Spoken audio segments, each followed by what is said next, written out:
The following program is hosted by immature, irreverent, obnoxious, and often disgusting young men. Listener discretion is advised. This time on Nude Clan, let's throw ourselves under the bus again, shall we? Shall we play a game?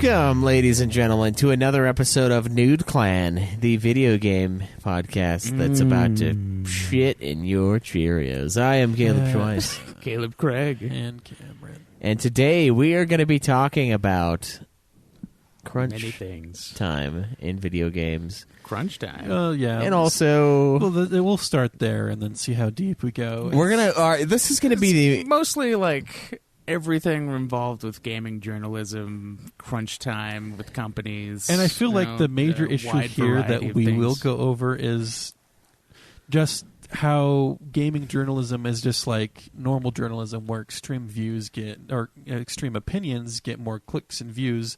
And I feel like a lot of it's blown out of proportion just because, we'll get into it. Yeah, I think as long as Cameron doesn't have Resident Evil 2 done, we're just going to come up with more and more toxic and insidious, like, I like how episode. We're talking about me getting a game done that wasn't an actual game that we voted on. Right, but we asked you if you would do it, and you said yes. We shouldn't have to have a vote to trust you at your word. And I guess I will do it.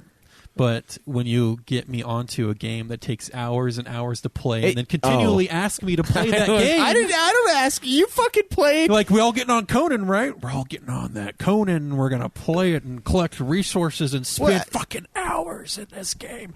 And then, yes, that's what I'll do. Look, Conan addiction is I don't force the Conan needle into your arm. I just said, hey, you should try this Conan out, as I fucking was cutting off the circulation of my arm and injecting it into my own arm, and I was like, it's pretty good. And then you just hand him the needle. Here you go. I know you're not supposed to share these, but I don't have AIDS, so you're good. And then we as a clan spend a lot of time in a game together and progressing it quite quickly, and that's what we end up doing. Well, it's fine. We just have to have a podcast on something, Cameron. Right. It's not that that's but bad. It's not like we couldn't plan another episode. Well, who's this we? I mean, who is responsible for the Conan? Because I only got into it because I was dumping ass with my buddy from work, Kent, and he got tired of dumping ass in Modern Warfare. And so he said, how about we try out that Conan? And I did, and now I'm trying it out still. We're still only trying it out. Yeah, we're just dabbling. It's just 30 hours of dab. Oh, it's more than 30 hours, and you know it. You think it is? I don't know if I've put more than 30 hours in the game at all. I don't think I've put nearly that much time in the game. I've only played it for 1 week at a time. You guys have been playing it every day this week, and I've played it on the weekends, and I have at least 30 hours in there. Craig, you don't know how time works, but Craig, do. I don't know. Maybe. So I first started playing Conan Saturday. It's been 1 week as of today. Conan 1 week later. That's what we should have called the episode. And so at most, I could have put 28 hours in the game at most. I thought I was going to drastically prove him wrong, and I'm like, at most I could probably do 4 hours. I mean, I haven't even played it every day this week too, so let me take one of those days out. Yeah, but how many hours did you play yesterday? Yesterday? Well, okay. It was certainly more than 4. It was more than 4. Definitely more than 4. He played it from it was like 8. 4:30 to like 2 in the morning. At least 2 in the morning. Yeah. So I'm not mad. And I know, and it's a tough. You're right. It is a tough situation, Cameron, because we did pull you into this, and we did just say, hey, you want to do Resident Evil 2? And you agreed. Yeah. But I admit a lot has happened since then. A lot has changed in our lives. A lot of it has happened. I've moved and spent a lot of time we doing dumped that. ass. We dumped a lot of ass. We dumped a lot of ass. Call of Duty Modern Warfare. Now we're dumping slave ass, and now we're just dumping. and someone's dumping slave ass. We're I don't know who. a ton of our hours into another game. I don't know who dumped a lot of hours. I don't know who technically dumped slave ass at the old base, but someone dumped some slave ass because I saw the slaves getting dumped out. Fucking semi-auto speed, and they got fucking laid out. Yeah, I can't help that the AI in the game is not intelligent, and they fucking horrible. Stream out of the camp to their death. I can't help that. They wanted to defend you. They have Stockholm syndrome. I guess it's not Stockholm because I captured all of them, but they saw you as the cool uncle of like. And I was the big bad daddy, and you were like out there getting attacked, and they wanted to keep you safe, man, and they fucking died. Another one of my favorite things that I showed Craig is once you start Fight Club and get somewhere and start fighting each other, they all congregate to watch. Yeah, because they don't know who to attack because they're trying to protect both of you, but because you're both on the same team, they're like, what the fuck do we do? I just want to get enough slaves, and so you're like fully encircled by all of them watching you, so it looks like one of those actual fights. Yeah. Joe joined, and he punched me, and then like everyone started freaking out. He's like, oh my god, what's happening? What are they doing? And they all just walked up to him, and he's like, what is this? What the fuck's happening? What's going on? Man. Missed opportunity. Missed opportunity to have them grab the one guy and pull him off. If Joe wasn't in the clan, they all would have just laid waste. I should have, like, after they surrounded him, I should have kicked him from the clan, and then they just rip him to pieces. Like, this is what's happening. Don't fucking touch me. These people love me. No. We have to have a clip later of just having them all congregate around us and just Fight Club going on. Yeah. Just in the middle, we're just fucking knocking each other out. Dude. Yep. So yeah, this is Conan Cast. That's basically all we've been doing. A lot of good stuff has come from Conan. But we kind of wanted to talk about some shit in the gaming industry as well. And I don't know. I mean, it's not a bad thing that we don't have Resident Evil 2 done today. It's just it is the thing, and we claim to be a weekly gaming podcast, so we have to have an episode every 7 days. And because of that. And because of the fact that we've been playing Conan so much, we don't have a review ready. So we're going to do this instead. But what was today supposed to be? Was today supposed to be a review? Yeah, it was. Of what game? Of Resident Evil 2. No, because Resident Evil 2 was not a scheduled game to review. No, it was, and it wasn't. We don't have another game in this slot because Resident Evil 2 was supposed to be this slot. When was DMC5? Because that's soon. That is soon. If not this week.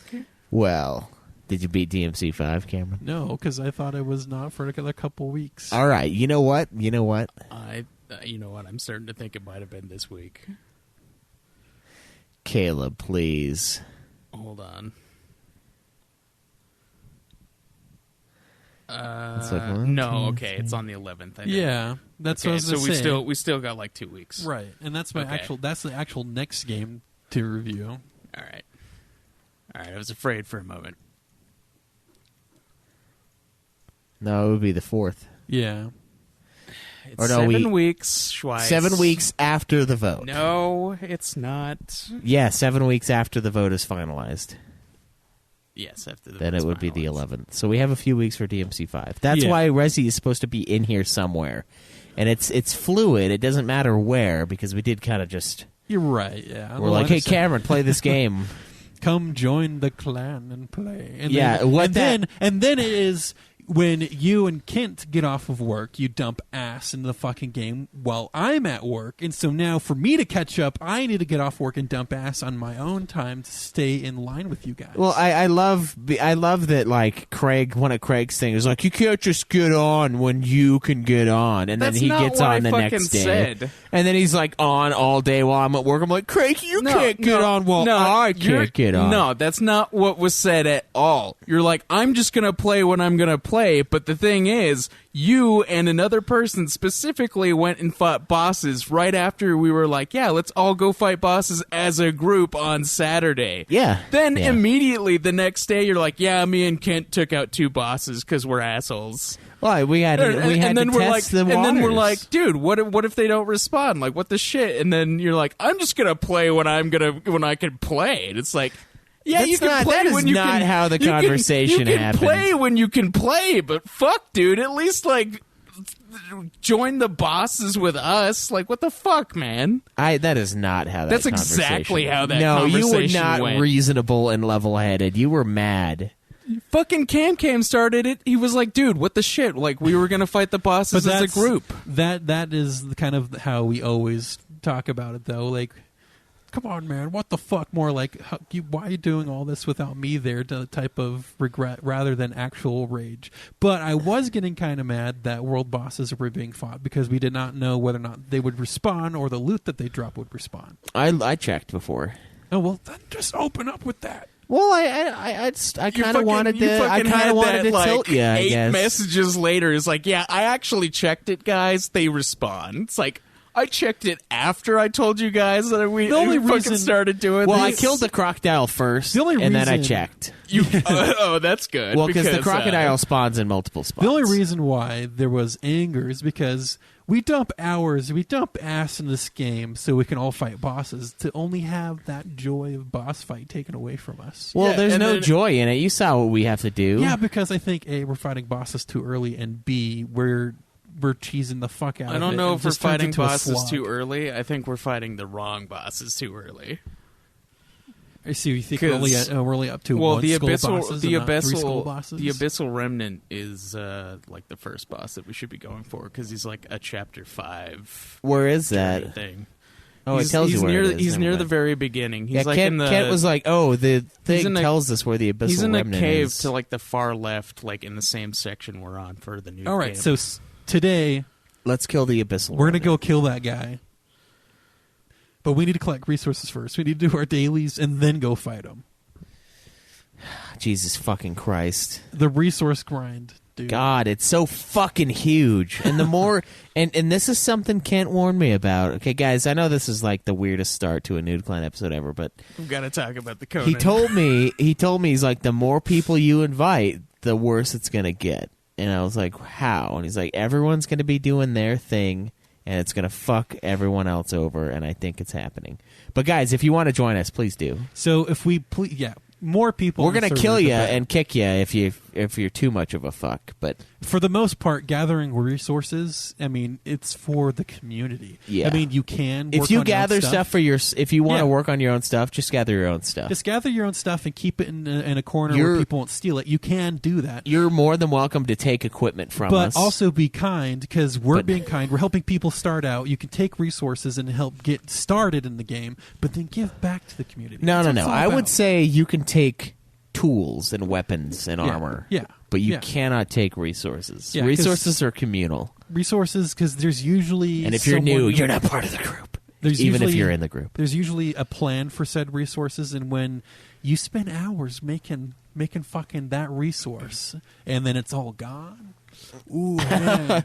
Even when you don't spend hours, and then you're Cameron, you're like, "Where's all the iron?" I'm like, "Whoa, my iron? The iron I also spent hours bringing into camp." It's like, you want to see iron, Cameron? I'll show you iron. I don't know, man. I did spend a good solid hour getting like 1,000 iron. It's gone instantly. Next time I get on, it's like all fucking gone. It's a good thing we have a camp where it's easy to get like 400 plus iron in one run. I've also got my fucking jungle resort out there that no one goes to anymore because it's out in the fucking boondocks. Yeah, it's great though. It's great for exploring and to look around, but for resources, it's really good for leather too. Just normal leather. Because the Komodo dragons are everywhere. So just to give you an idea of what the fucking grind is, let's just say steel, right? You need to get iron to make steel, of course. Then iron's kind of rare. I don't want to. Sort of. Just depends on the area. It's not rare. It's just not common like stones. It's just uncommon. It just takes a while. It just takes a while to gather it. Is all it is. And so there's other resources that you need to gather in addition to that. There is 1, 2, 3, 4. I think 4 other resources other than iron in order to make steel. I don't want to tell everyone the secret of making it, just because a lot of people like to discover it on their own.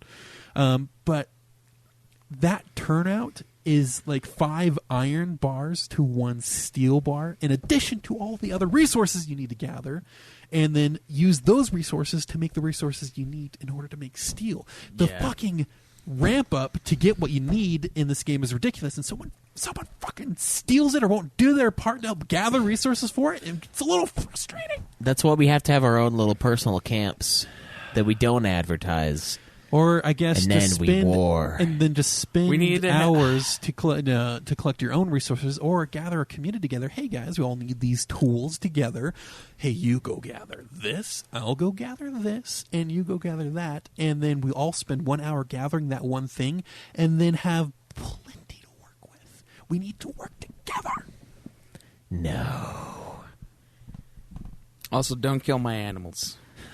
They're our animals. They're Greg. my animals. Fuck you. No, when it comes to slaves and animals, there's no one person who owns them. They're tools to be used, just like the.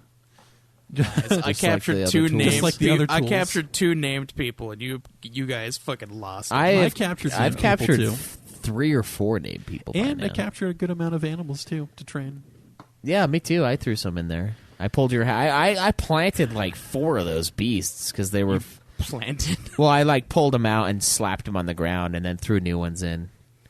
I love how you just fucking kidnap animals in this game. By the way, you just press square on them, and they're like with their family, and you just fucking stuff them in a sack and sprint off. I mean, sprint off. A lot of times they're super heavy. Oh yeah, so they're you like can't 700 pounds. It's like you got a baby elephant. They're 50 pounds, but it's a lot when you don't have any. What's another funny thing is you can also just stuff your slaves in a sack too. Yeah, when you take them out of your items, and you can use them as a counterweight for your trebuchet too. So you could put your a sack of slaves inside the counterweight for the trebuchet and use that to launch stones. Yeah, wow, it's beautiful. But we do need to get an army again and go raid one of those camps. Yeah. Oh, we should take an army of slaves, give them all truncheons, and take them to the Black Galleon. Oh, and knock everyone out.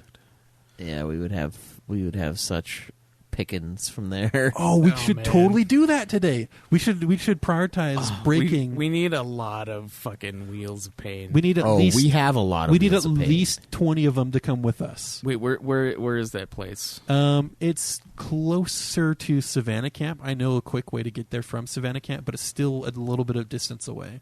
So we would need an upgraded rope to drag our loot back. Okay, then we need upgraded ropes. Or just gear to replace them and when they break. Probably put another wheel of pain in Savannah Camp. Or we could can only hold 4 dudes. Or we set up the pain camp. We set up a new camp outside of that one, and then we only have to drag them a short distance away to start breaking them there instead of dragging them all the way back to Savannah Camp. I like that. They're expensive to make those wheels, though. They are very expensive. Well, let's do it. What does it take for the regular wheel of pain? Dude, it's like because I know it was like 60 shaped things. wood. Like it's like 100 iron bars. It's a lot. I don't know exactly what, but the iron bars won't be a problem. Shaped wood shouldn't be a problem. Every time I look at it, I'm like, fuck, that is expensive. I wish you could just tell one of your slaves to go to another camp and they can just walk there on their own. Yeah, that'd be nice. Because they probably get there just fine. Yeah. With you, there's a chance that you'll die. Exactly. Of course, but I'll go to. You know what? We'll work it out. So, guys, we've been playing.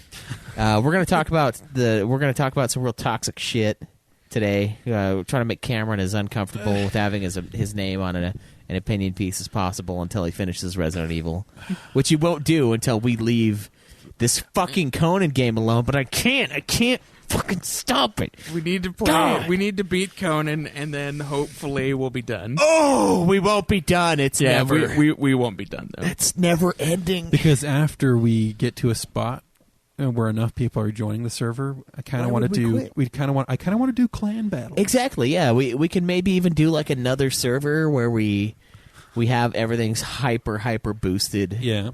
Or boosted to a good amount where we can just do wars. Yeah. We could do the besiegers, the siege guys, and then the defenders. Yeah.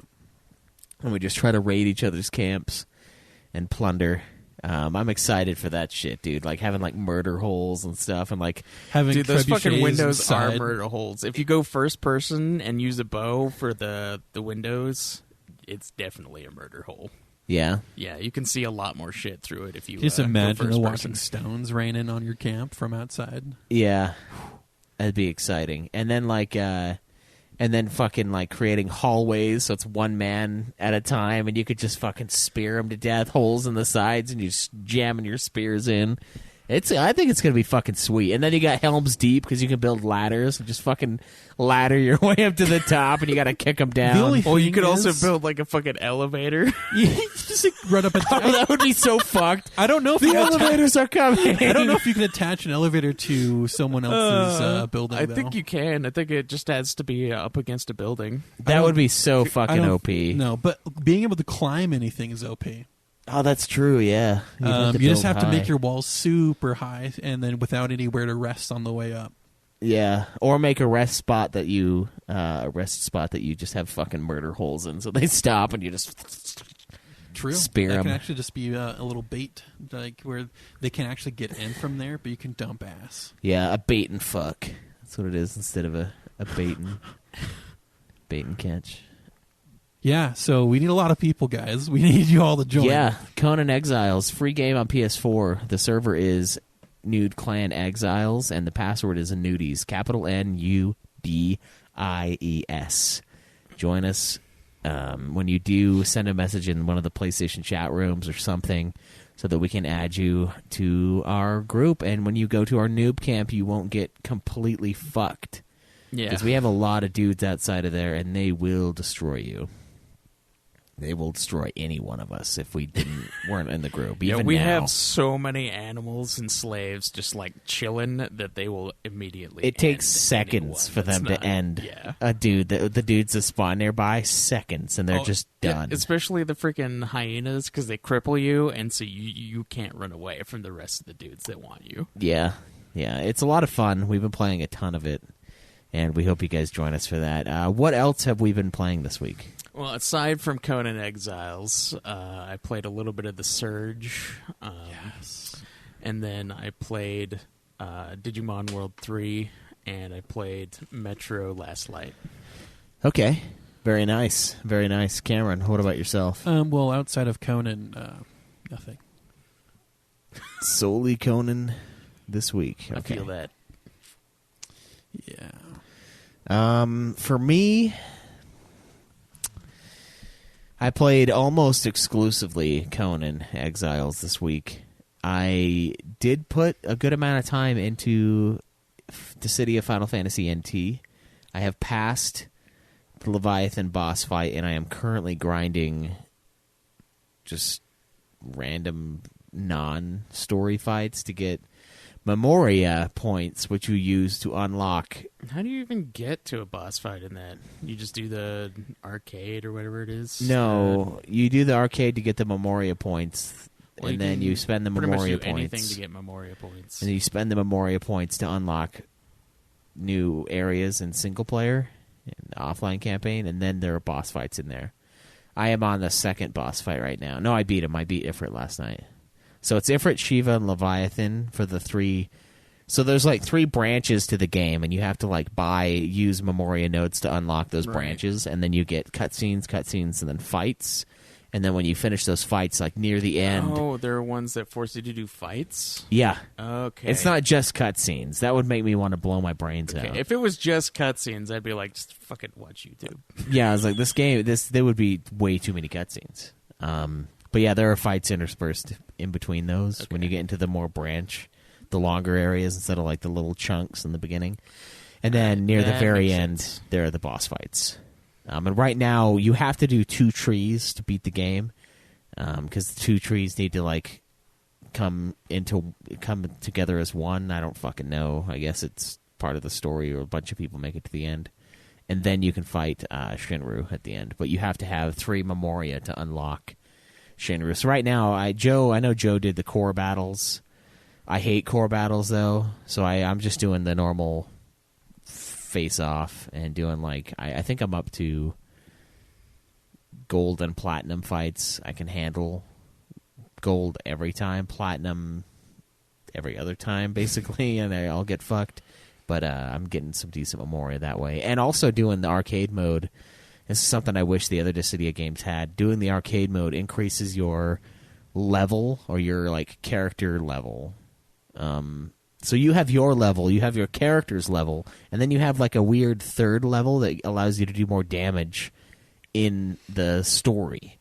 So like when you level up, God, that doesn't make any sense. It's so fucking complicated. it kind of does, but it kind of doesn't. I wish they would just base it solely off the character level, but the hard thing for that is certain parts of the game you have to have one of 3 characters. So like it would suck if you 3 characters to choose from when you're doing stuff anyway, so they might as well get levels for I know. NPCs. I know, but the thing is like, let's say I choose Lightning as my main, and I play Lightning a ton offline and do like the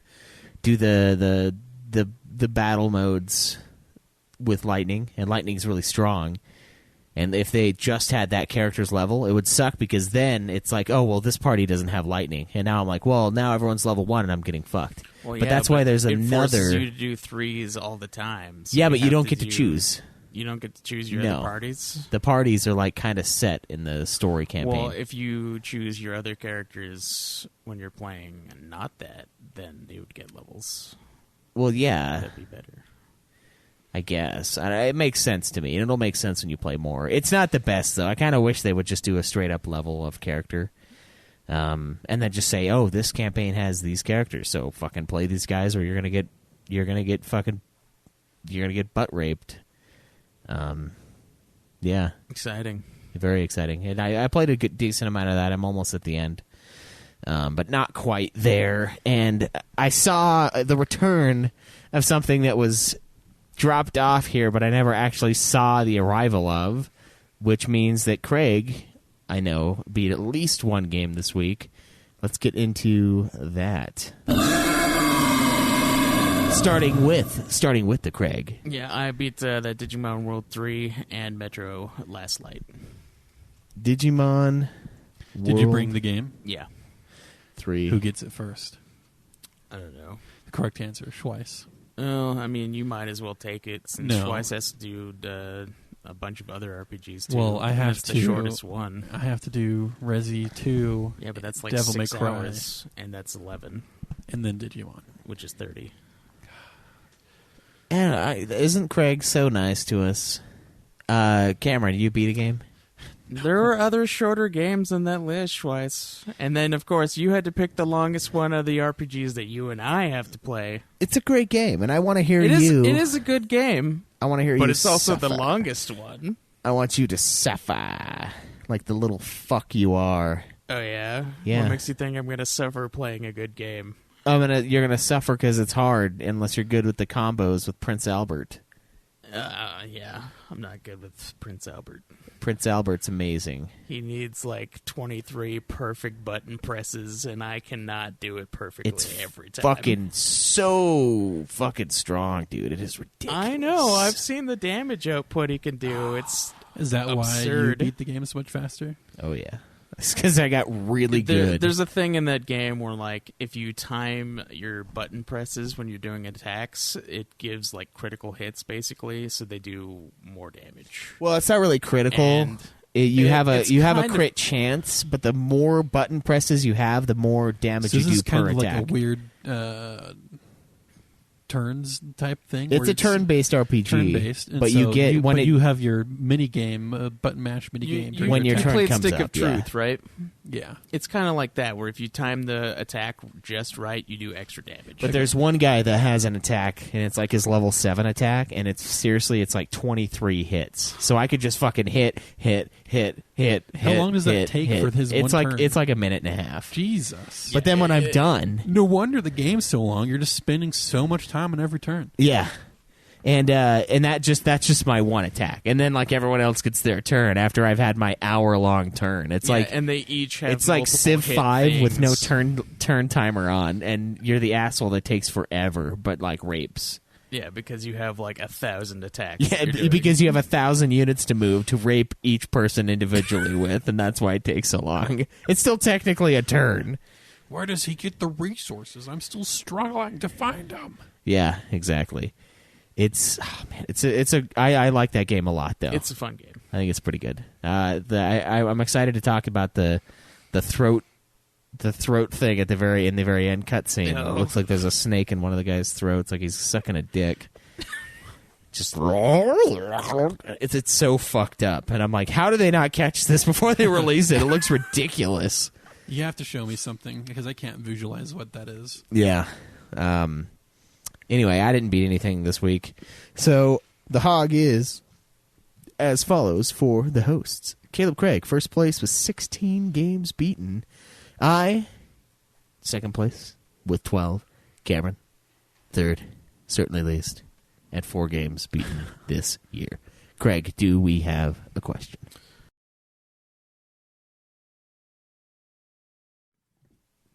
All right, yeah, we do have a question from Skull Haiti. He says, have you guys seen any of the new info for the PlayStation 5 console? Guesses on release date, price, PS5 launch games? Release date, I would say it's going to be next year around November. Just in time for holiday shopping? stuff, yeah. That, and I think the last few consoles have come out around then. For PlayStation. Yeah, I think that's a good time to release. Also, price, I'm guessing, is going to be between $400 and $500. Especially with the backwards compatibility of PS4 games. So I just also read somewhere that PS4 sales are just now starting to decline. Yeah. It's probably because they announced the PS5. And then, as far as launch titles, I don't know. I think there's probably going to be some mix of games that are going to be put on both PS4 and PS5. Maybe like Last of Us 2 is a thing for something on both consoles. Yeah, they did that last time. Yeah. I don't really know what would be there. Maybe Last Stand or the Death Stranding. Yeah. Oh man, having that game finally come out. Yeah. Having that be a PS5 launch title would be huge. Yeah. So, I don't know. I don't really know what else would be a launch title. I don't know what other people are working on. Maybe Ghost of Tsushima, if that's not coming out this year at any point. That would probably be be one for PS4 and PS5. Yeah. I know Sony did state that the PS5 won't be within the next 12 months. Oh, yeah. That's why I'm definitely guessing the end of next year. Yeah, I think because they said it's going to be coming out next year, and it's most likely is coming out next year. They haven't actually said this is the year to come out. I'm pretty sure they did say it's coming out next year. Did they? Did they announce that? Yeah, I think they said that with some spec announcements and the fact that it was coming out. Yeah, it'll be at least a year out. So I don't know. Yeah, I think it'll be the end of next year. Definitely the end of next year. So they're saying year. At least a year away. Yeah. November seems like a good time to release it. So yeah, September and November. I'm definitely guessing November though. I mean the PS5 probably early November, like around the 8th or something. Yeah. The specs, I mean, I don't know, man. The specs make this thing seem like it's going to be pretty expensive, because I know they mentioned that it's going to have solid state drive. It's going to be like a multi-tiered like solid state drive. I think it was like a 1 terabyte maybe. I can't remember what it was specifically that I saw spec-wise. I know that they were trying to go for like 8K gaming on it as well for graphic capabilities. Yeah. They're basically trying to get rid of load times while also making it look great. So the solid state drive that they're using, it has like a PCLE 4.0 connection, and they tried Marvel's Spider-Man on there, and the load time was 0.8 seconds compared to 15 seconds on the PS4. So this is going to be a fucking beast. It'll have up to 8K support, and it should be 4K as well if you have that. And the CPU, let's see, eight cores. It's going to be a bitch of a machine. It's going to be crazy. I mean, it's probably going to be better than your PC that you have now. Oh, it will be. It definitely will be. And so we're starting to blur the line of console and computer gaming a little more every time. I built this thing 6 years ago, though. So I mean, to be fair. Well, how many PC gamers out there are actually building 8K supported computers, and how much does that cost? I don't know. A small fraction, and a lot. At best. A lot of money. And so now if they're baking stuff like that in standard, and we're now 4K is more normalized to where 4K will be just a thing you have games in, and now you can do certain games in 8K. I mean, what does even 8K mean anymore? What is this? Well, what does 4K is only really anymore? like 2K. So I mean, maybe it's actually 4K. Yeah. It means I need to buy a better TV. Yeah, I think we're going to need 4K TVs to truly experience the next gen. Yeah, to truly experience the colors and the way games can look on console now. Just to more or less bridge the gap between how good games look on PC versus console, because there's still a little bit of a gap right now, I would say. Oh, yeah, there's a gap. Yeah. And maybe this will close that gap a little more, but then I won't do it at the cost of latency and button lag. So well, they're doing with the solid state drive, so hopefully they get rid of some of that. When I get a TV or have a TV in mind, I'm going to lean more towards the TVs that are inherently good at keeping refresh rate up and keeping processing lag out of the picture, because on certain TVs now that can do 4K, there's just way too much image processing going on, and so there's an insane amount of lag. So Craig thinks between 400 and 500. How much was the PS4 on launch again? PS4 on launch was $400. How much was the PS3 on launch? $600. Yeah, I don't think they're going to return to $600. I think they're going to, like, at most do $500. Especially with it being backwards compatible for PS4, a lot of people could just trade in their PS4s in order to get that credit towards PS5, since they're going to have all of their library already and being able to play their PS4 games. That would be cool, especially now that we're in a digital age. It'll be really easy to download all of your titles on your new thing, so it's really easy to move into a new console. Yeah, and I think that some of these things aren't really good. They're going to do less remasters, or at least no remasters for PS4 games. They're just going to do like a 4K. I mean, is there really a need to? Like a 4K update like they've been doing for some games for the PS4 Pro. I mean, remasters happen because the gaming architecture changed between generations, and so they would need to remaster it and give it new models to use. But is that really going to be a thing as much anymore? For maybe these newer for generations, older games, but I don't think any PS4 game is going to get remastered at all. Yeah, I don't think so. And if they do, it'll be several generations down the road. Yeah, how much are you guys willing to drop on PS5? If you want it day one, what price point are we looking? Because I think it's going to be at least $500. I would be willing to do $500 because the fucking solid state drive they said they're putting in there is 200 something by itself. Yeah. The only thing that I'm worrying about first generation release and how good first generation will be, how many problems will happen. If that will kind of dictate whether or not I'm willing to drop the money right away. Well, I mean, if you can just like basically trade in your PS4 to get a PS5 and still play all of your games, I don't know if he wants to do that though, because what if the PS5 has a lot of problems? What if it's the 360 coming jump on the bandwagon right away. I might wait a couple months just to see if there's any huge issues reported within the first release of it. And then Sony's usually been good about that, unlike Microsoft.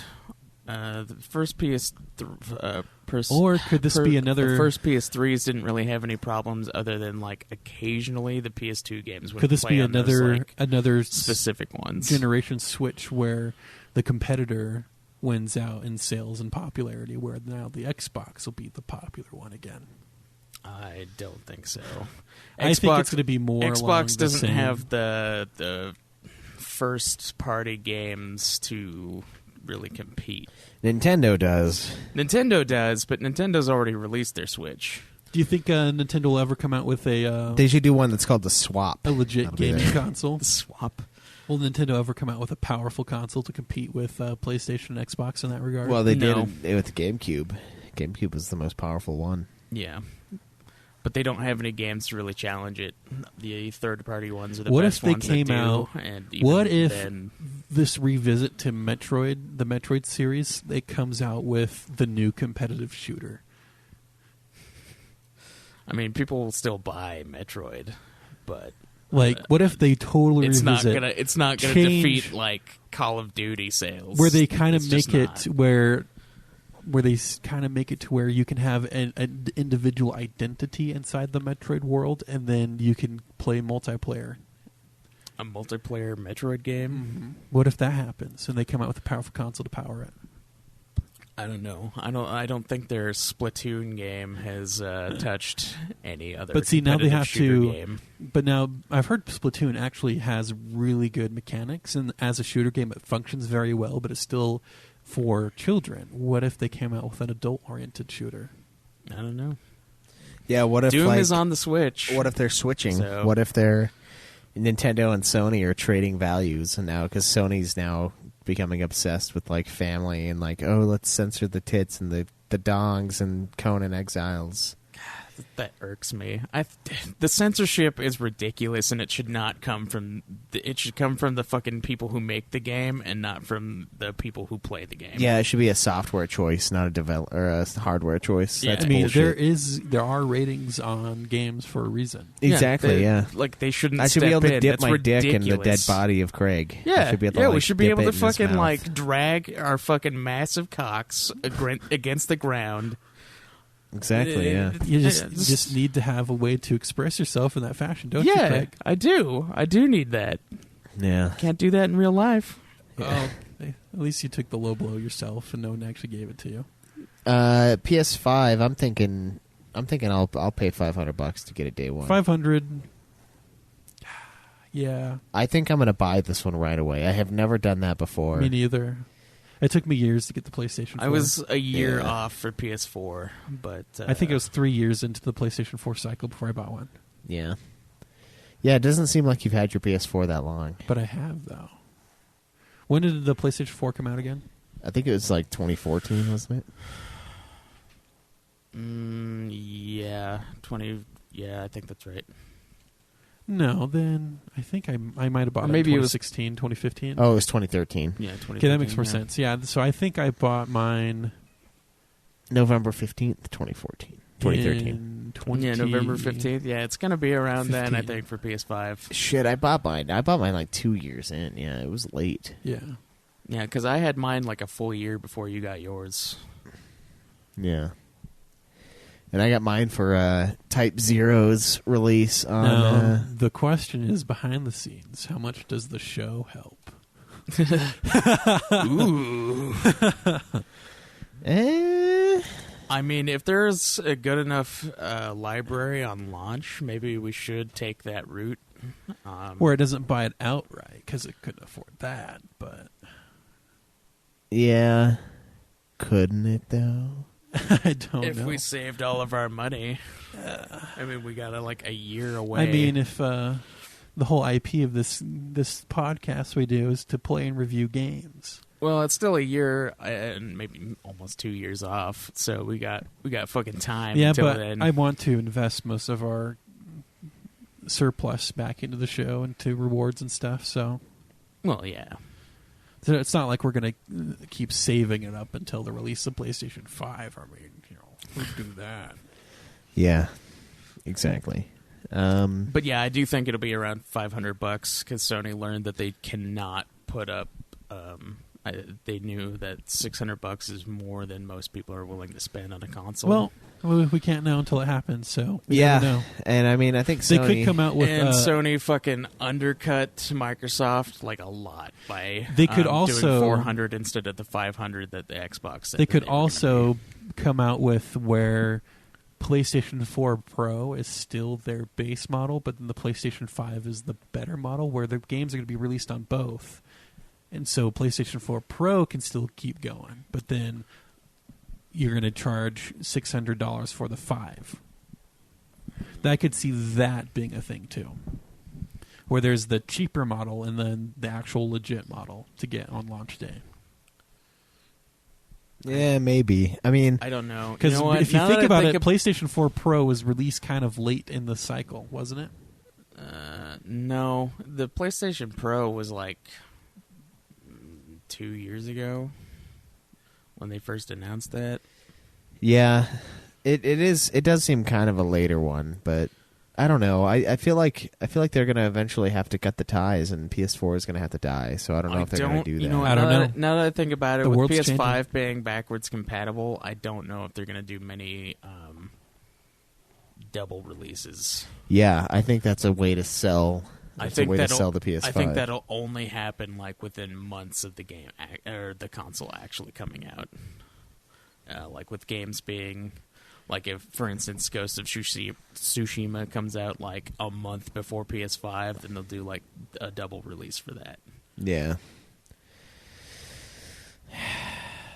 But I don't see that happening much, especially since like you can play PS4 I don't games know. on PS5. I don't think we should knock that idea until we see more closer to the end of it, because we can see a big split in what people are able to afford, and so they don't want to lose out on the business for the people who can't afford an expensive console. That's true. Yeah, that's why I think it's going to be $500 at most.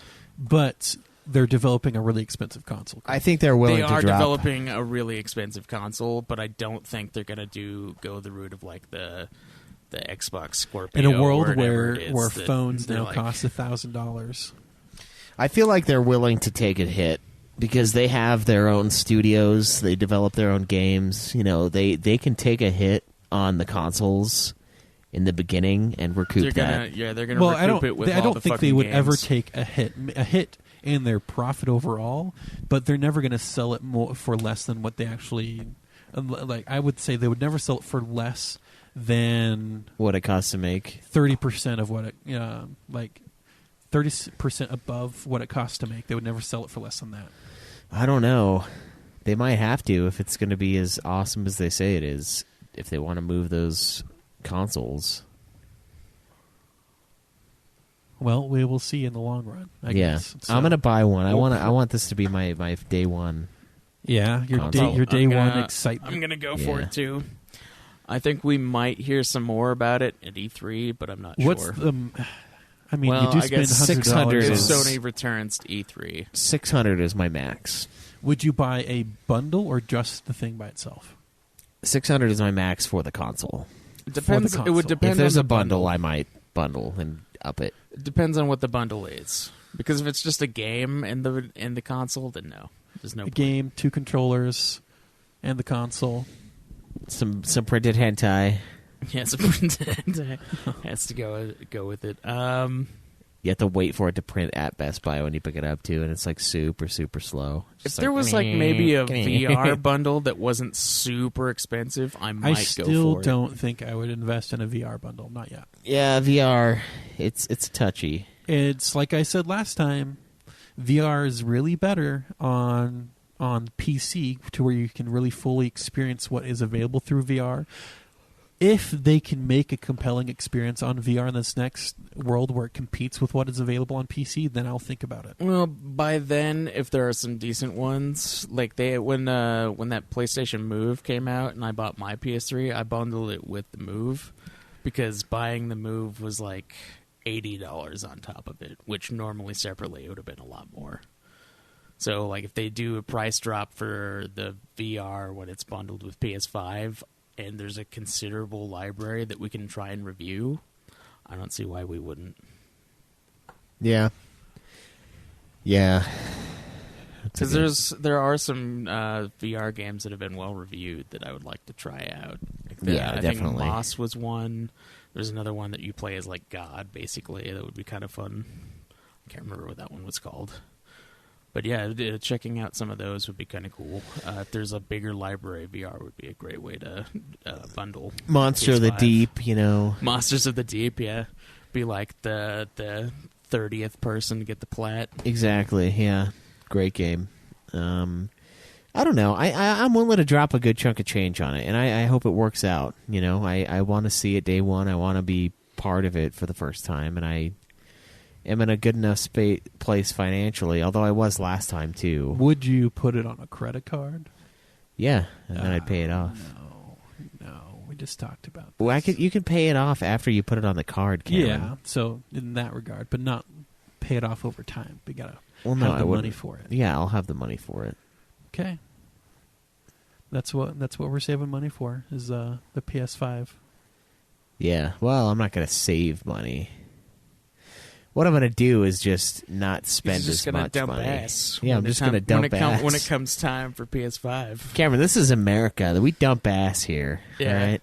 This is the country of dump ass. Well, we're not the country of hole away. We're the country of dump ass. Would they hold off the remaster Modern Warfare 2 until it gets to the PS5? No, I think they'll put it out before that. But if it's on PS4, we can still play it on PS5. Okay. Yeah, I'm excited for it. Yeah. Fucking Black Ops. I'm also for PS5. open to the other side of the aisle with Xbox to see what they do. I'm not going to be a one console man, meaning I'm not just going to wall myself off from the other side. But it will have to have a compelling reason for me to go If into it. Xbox is a big enough library, I will probably buy the next Xbox. I don't know if I will.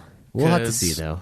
They need a lot of exclusives in order for them to pull me in. Because if they're like doing the thing that they're doing now, where they're putting all of their exclusives on PC and on Switch, there is no reason to buy their games. Not a single reason. Or their console. And the PC one, that's going to be tough for them to not justify putting everything on Windows.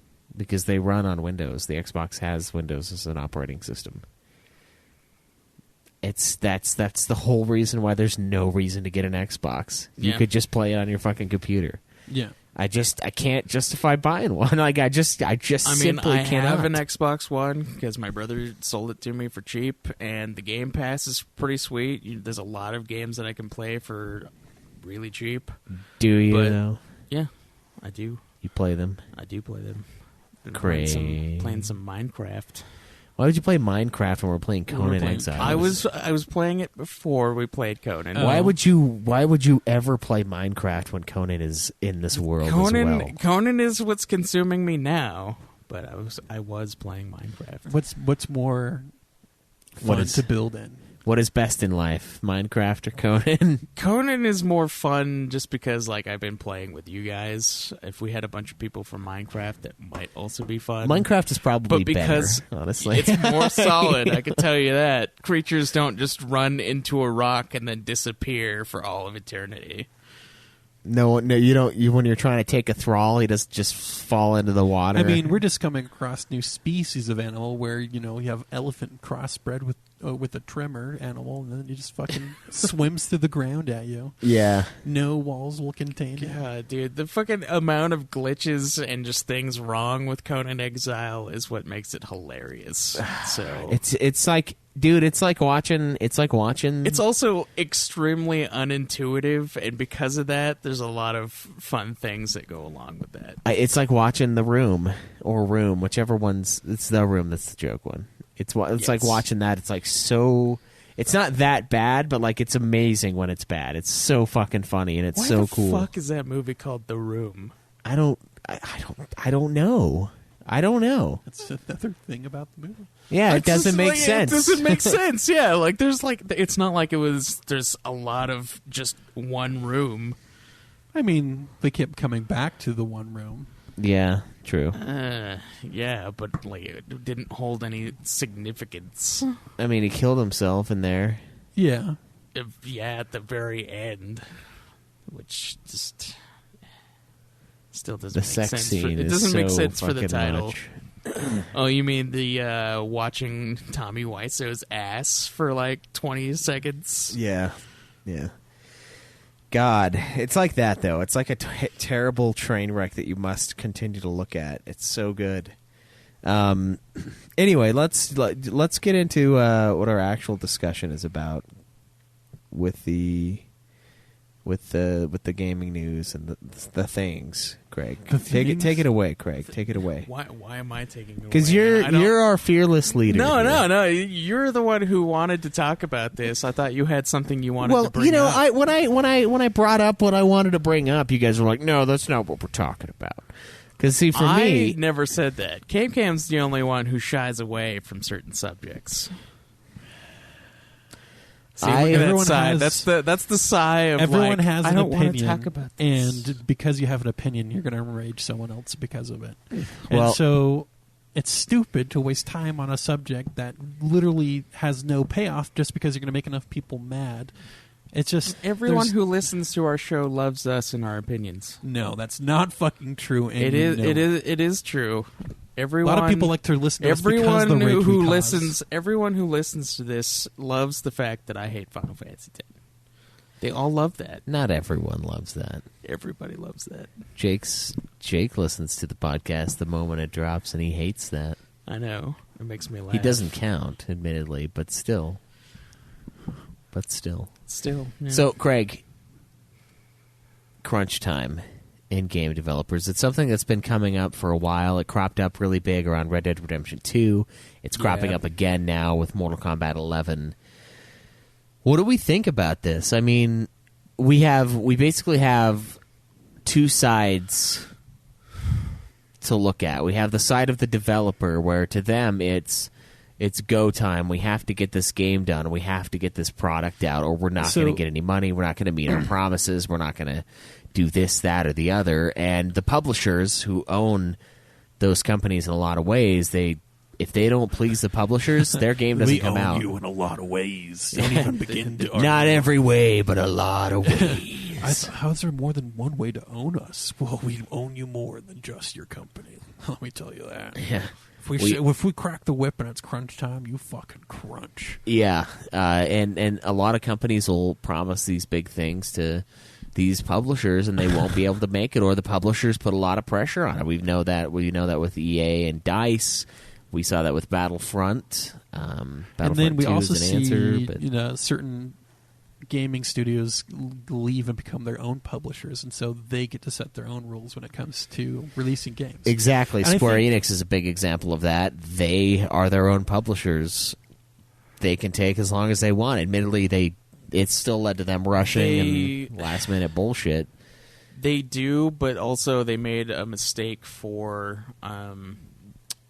with Final Fantasy 15 where they made certain promises to certain people and places saying that they would release it by a certain time, which is why they couldn't push back the release date more than they already did. It's amazing they fuck themselves. It's like they still have problems with the publisher, even though they're the publisher. Like I think they made certain promises to their board the stockholders. directors. The stockholders. When the question is, do we delay a game or do we rush a game? How do the fans feel about it? Are fans more willing to have a game delayed and have it released better, or do they want it rushed so they can play it as soon as possible? I feel like most people are willing to wait. Yeah. Right. Most people are willing to wait when you ask them about it. But there's no the real... publishing companies and the studios might have reason... actual data to where when a game is delayed for too long, then actual sales for the game decrease when it's released. They might have that data that we don't know about. The thing is, people, at least Sony is learning that they can't hype up a game super early before they're ready to release it because they lost a lot of momentum on certain things like Final Fantasy VII Remake. There's a lot of people who are willing to play it, but there's a lot of people who are now thinking that it's a massive fucking train wreck because they have not put out any information whatsoever about it, and they announced it like 3 years ago. So there's a lot of shit like that they're like, well, we need to hold off on announcing games that are super early, like maybe within 3-4 months of release. But part of it is people are willing to wait, and they're willing to, like with 15, they were like, hey, we need more time for this. just hold on, we'll get it to you. And people were like, all right, we can wait. But the thing is, when you like announce a release date and then you're like, yeah, we're actually moving it back now, then people will start to get worried about what's going on with the game, and then it fucks them. Yeah. So like releasing or telling someone what their release date is early is really fucking with stuff. So do you think that they're contributing to the need of having a crunch time at the end in part of the development of a game? When they announce the game early, yes. And is crunch time inherently bad? I mean, I don't think I would enjoy working at a company where it's like, hey guys, we all promised that this game would be released by now, so we're going to need a lot of time out of you guys for the next little bit so we can release it. Yeah. If people are willing to put in the time as like extra now, work, the question then is, are it's fine. the developers but forcing everyone to do extra time when they work on salary, are they? That's what I was going to say. Are they getting shitty. extra compensation for the amount of time they're putting in? As far as I know, And no. That was the big thing with developers aren't high in demand. If they don't feel like too. they're being appreciated in one place, they could definitely go work somewhere else, another studio. Especially if they've worked at a studio that has some great games under their belt. You got to be careful with that, though, because apparently they might have like non-compete stuff too between developing studios where you can't go play, develop for another studio because IP for this other studio. Yeah. So here's my thing when it comes to that. I work at the post office, and I know that they have very busy times, and I know that there are times where I will have to work extra time. I know that, and I knew that coming in, and I knew that was what I was willing to undertake. And it sucks when it happens, and I don't want it to happen. When I like come in early, and I'm like, "Wow, I could be off by 10:30 tonight," and I'm just like, I've got this fantasy in my mind of like, "Yeah, it'll be fucking 10:30, and I'm going home." Like, yay, I could talk to the guys, and then it's like overtime. Like I know it's gonna happen, and I've stayed because I like that, and I am willing to do that. And around Christmas, the first year, you guys saw, like I told you guys how much I worked. It was like 60, 65, 67 hours in a week at that place. I could have quit, and I could have found another job, which is one way to do it if you're getting too overworked. The other way is just know what you're getting into. If you're going into a developer or any kind of coding, you're going to be working a lot of hours. That's just how it is. Well, again, that doesn't mean it's industry. okay, and it doesn't mean it should be acceptable or accepted. That is what it is, though, and I guess it's the same of any project-oriented work, where a lot of development is just that, where you work in projects or in coding sprints, and you have a certain deadline to make something done, and if you're not quite making the deadline and that's something you promised, then yeah, you're going to put in extra time to get it done. Yeah, I would say don't accept a job doing this with a salary pay. Don't ever do that. Never do that. Salary comes with other benefits like medical and stuff like that, but if they have a way to recognize you for the extra work, a lot of salaried people also can work for bonuses, and that's another way to up the amount they're being paid. Incentivize, yeah. Bonuses are nice. I would say look at it. And I feel like we all know now. We all know how much goes into some of these games. Like that doesn't make it. And I've been in that situation where I'm like, well, I can't quit because I don't have anything else right now. So I do. I work through the 12-hour days. I work through the massive grind. But I know. One time, at sometime in the future, though, you expect it to pay off to be a made man there. Exactly. Yeah, and that's what you have to be willing to look at. You have to be willing to look at. What am I getting out of this? All you have to do is ask yourself, 10 years down the road twice, do you still see yourself working there and your position there being better? Yeah, and I do. And if that's something you're happy with, then keep going. The same thing with any other job. Exactly, yeah. Do you think it's worth it putting in these hours? And if so, is it worth it on a salary? If yes, then stay. If no, then go. And I think that's a hard thing that for people to grasp. Like I don't know. And I get that employers will take advantage of you and they will force you to do that. But if you're getting paid hourly, you're going to get a lot of extra money for that. They're not getting paid hourly, though. I don't think all of them are salary. I think they are all salary. I can't imagine every single one of them. I'm pretty sure every single one of them is paid salary. Well, then I would just not do it. Well, they got to. They don't They have got to. or they're going to get fired. Getting Like, paid that's- You don't salary have is to. nice. You don't have to have the job you have right now. It's not the only option in the world. If you get fired because you don't do your work, Schweiss, then no one else is going to want to fucking hire you. You can't just quit because they're like, well, they wanted us to do extra work. Craig, you can. And No, I you fucking have. can't. No, I have just quit because they wanted me to do extra stuff for a non-A4. And when you went to a non-aforementioned job interview amount. and they asked you why you left your last job, Yeah, I you said I didn't want to do the work they told me to. Yeah, That's a no. very bad thing in an interview. No, I told them I hated that. I told them exactly what it was. I No, said, so it's a bad tactic in an interview to work anywhere is to talk bad about the last place you worked. You never do that. That's a very bad thing to do. yeah, you just say it was a bad fit and I quit. And then they'll ask, did you give them 2 weeks? And I said, no. They didn't deserve it. I've never had a problem since then. Never.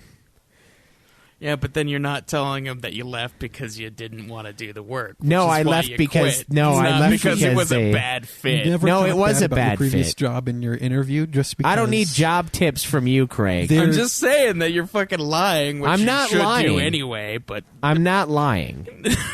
I quit because they said they were going to pay me X and they paid me Y, and they said I was going to do X Well, and they if had they me told do you that Y, they and were I gonna- said no. if they weren't going to pay you what you were owed, then yeah, but that's different from They working said- more than what you should. It is, but it's the same. It's something that I'm not willing to do, thus I will leave.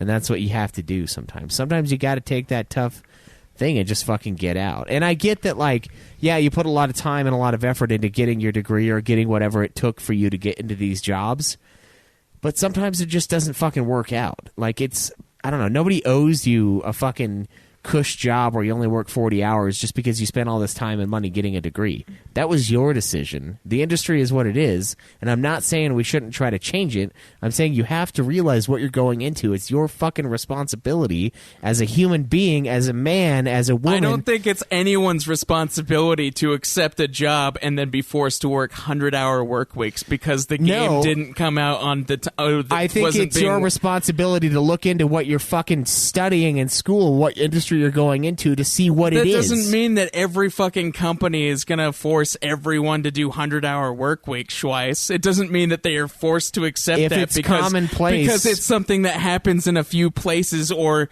happens like occasionally. If it's commonplace, then you need to know that. You need to be aware I of what don't It happens. doesn't mean that it's it should be commonplace. accepted. I don't think it is common. You think it's the loud minority kind of thing? I Where think it's I think it's just a trend that's happening more recently because of these big games need to be finished on a certain deadline. so what? It's like they scope a project and they give a reasonable estimate of when a game could be released, and they have checks along the way to know if they're still on track for that or not.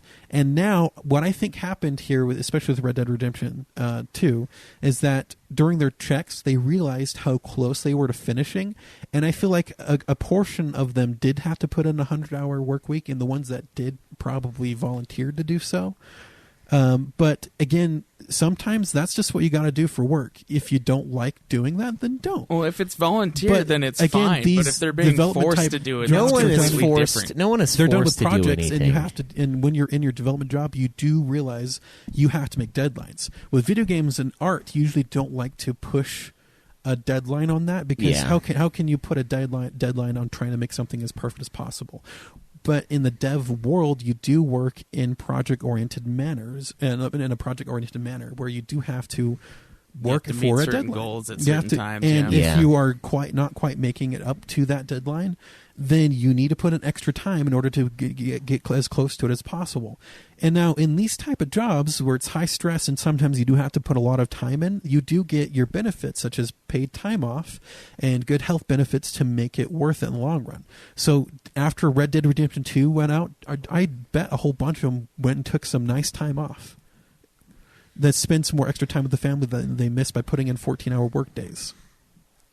Yeah, I don't know. I mean, the at the end of the day, no one forces you to do anything, right? And I know it puts you in it kind of pigeonholes you into a place where you. And it is also the type of thinking where where your boss is saying, "Hey, we need some good devs to put in this extra time," and it kind of like it's like volunteer in quotes, but you still feel compelled to do it just because you don't want to be seen as the guy who said no.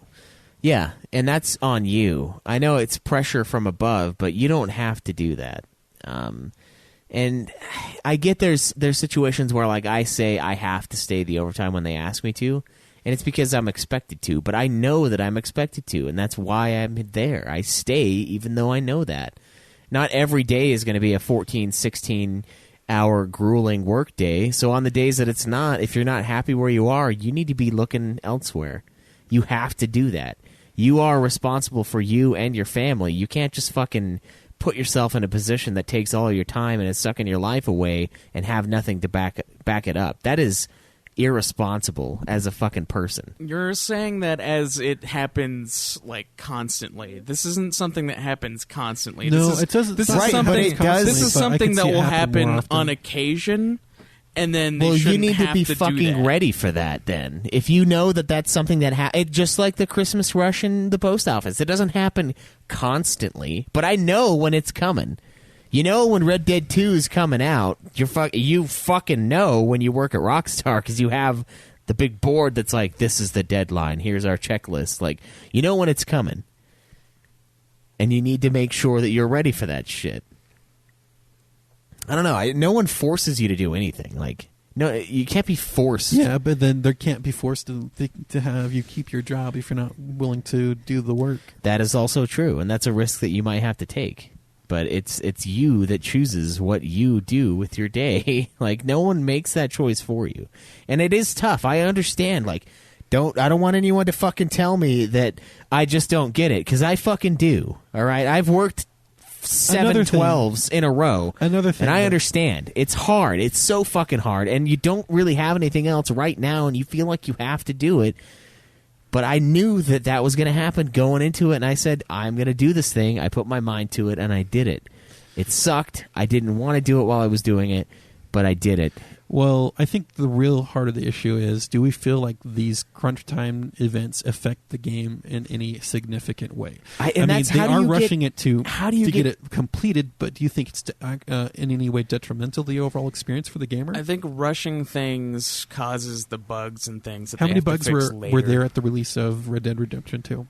There were I lot. don't know, but there were a lot to that were reported. other releases of other large open world video games.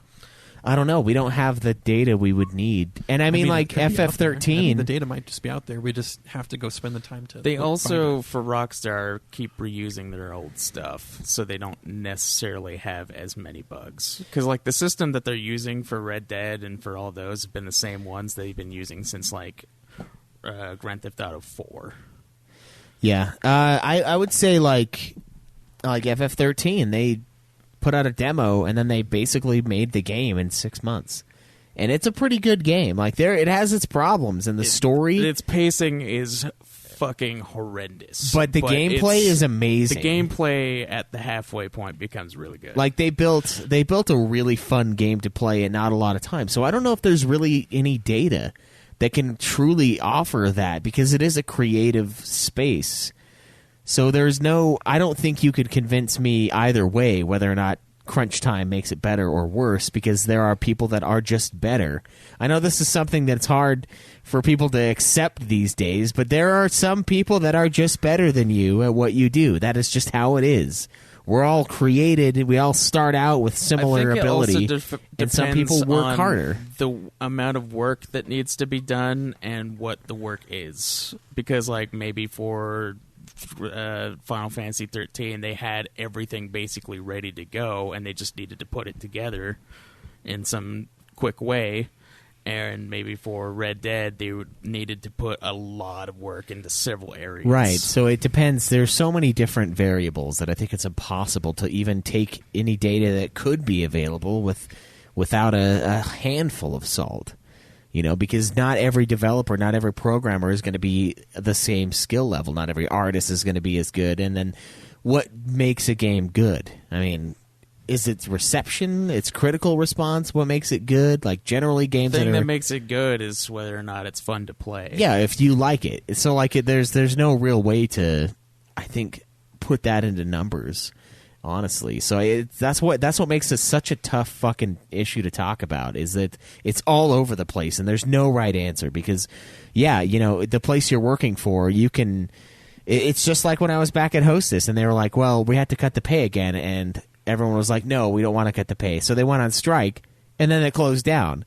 So instead of working for a little less, they worked not at all. And so it's the difference between like, well, if the developer doesn't do crunch time, the publisher's going to drop them, and all of that project, everything they put into that project could be gone.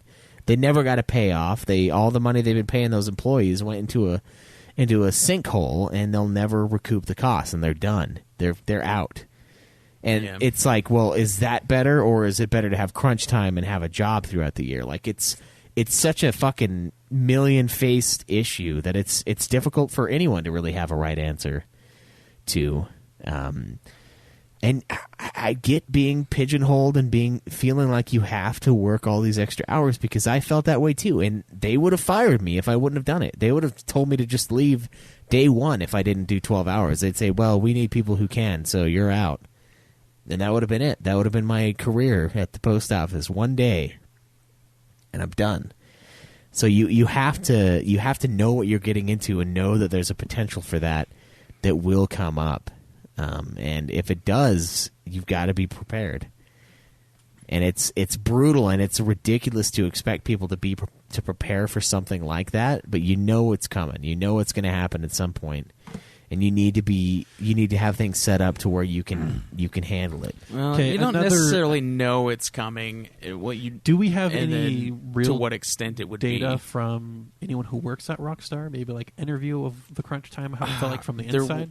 There were some interviews that came out. I mean, because we should actually look at people who experienced it, see what their opinion of it was before we. I know say our own Kotaku opinion had a huge thing about it, talking about the whole thing with Rockstar. I haven't heard anything with Mortal Kombat 11 though, so I don't know what their thing is. So if we get what their actual experience was of the situation, then that's a lot more valuable data than just conjecture that we're just throwing out based off of our own opinions. So yeah, I mean, I don't know. I feel like the opinions are kind of the same as ours across the board. Like some people are fine with it, and that's how every issue is going to be placed. And I saw someone on Twitter the other day today that had an interesting point, because what he said was what was it? It was like, I love how you guys are okay with Red Dead Redemption 2 having all this stuff, but then when a bad game comes out or a game you don't like comes out, you trash on them for having all this crunch time. And it's like you need to make a decision on whether or not you're for this or against this. And I said, I told them, like, here's the thing. He said the thing about this development crunch is that people are picky. Red Dead Redemption 2 had a huge crunch, but everyone pleaded it's a great game and moved on. Now Mortal Kombat 11, everyone's on the offensive. All crunches are awful, but you can't pick a side because you like the game so much. And I said that is the thing about all the things, if we're being honest. That's not really the thing about crunch. That's the thing about any one thing in this world. It's about the fucking guy who the director for the fucking Guardians of the Galaxy movies. Like, you're okay with racist comments when they're coming from a guy that you like because he's made movies, but you're not okay with it when it's someone you don't like. So it doesn't matter what the person did. It's whether or not you like him. It doesn't matter what it took to make the fucking game. It just matters if you like the game. Like, that is the thing about all things in this world. I mean, yeah, it's you just in businesses too. I mean, I feel like sometimes the person who's liked the most is the one who gets promoted versus the one who is not as well liked but has the skill. Yeah, I feel like some of the problem stems from like some gamers not knowing exactly what it takes to make a game, and I think that's part of a problem. Is that they expect it to be done whenever they announce it, and they just don't care. So, are you saying that the problem is people having opinions about things they don't really know about? Exactly. Kind So of like us? what we're doing right now. Well, we can speculate a little Right, we bit. could speculate, but then making broad statements about subjects you hardly know anything about makes you an ass, is what it is. Well, I know about the crunch. Do you? Yeah, that's Do you what know that about the was. crunch in the development world? No, I don't. I don't know about the crunch where I sit in a chair all day. No, I don't. You're right. I guess I don't know about the crunch. But I have worked a shitload in But do you not know a long about the time. Captain Crunch? I do know about Captain Crunch. He is the captain now He cuts the Then- roof of your mouth. and forever. That's what makes it so tough, though. Is it's like it's all over the board. There's some people who are like, yeah, I know it's crunch time, and it's a thing that happens, and it's rough. But like, we love the art, we love this, we love that, so we make it work. And then there are people who don't like it, and it's tough because you're right. You can't rush art, but you can't wait for fucking ever either, because that's not how this world works that we've built. It's when art meets business. Yeah, when art Like meets movies. business, art Movies do, too. gets monetized and art gets put out, or art is fucking not funded. And it's rough, but it's like, do you want something or do you want nothing? You want something, so like you'll put out what you can, you know.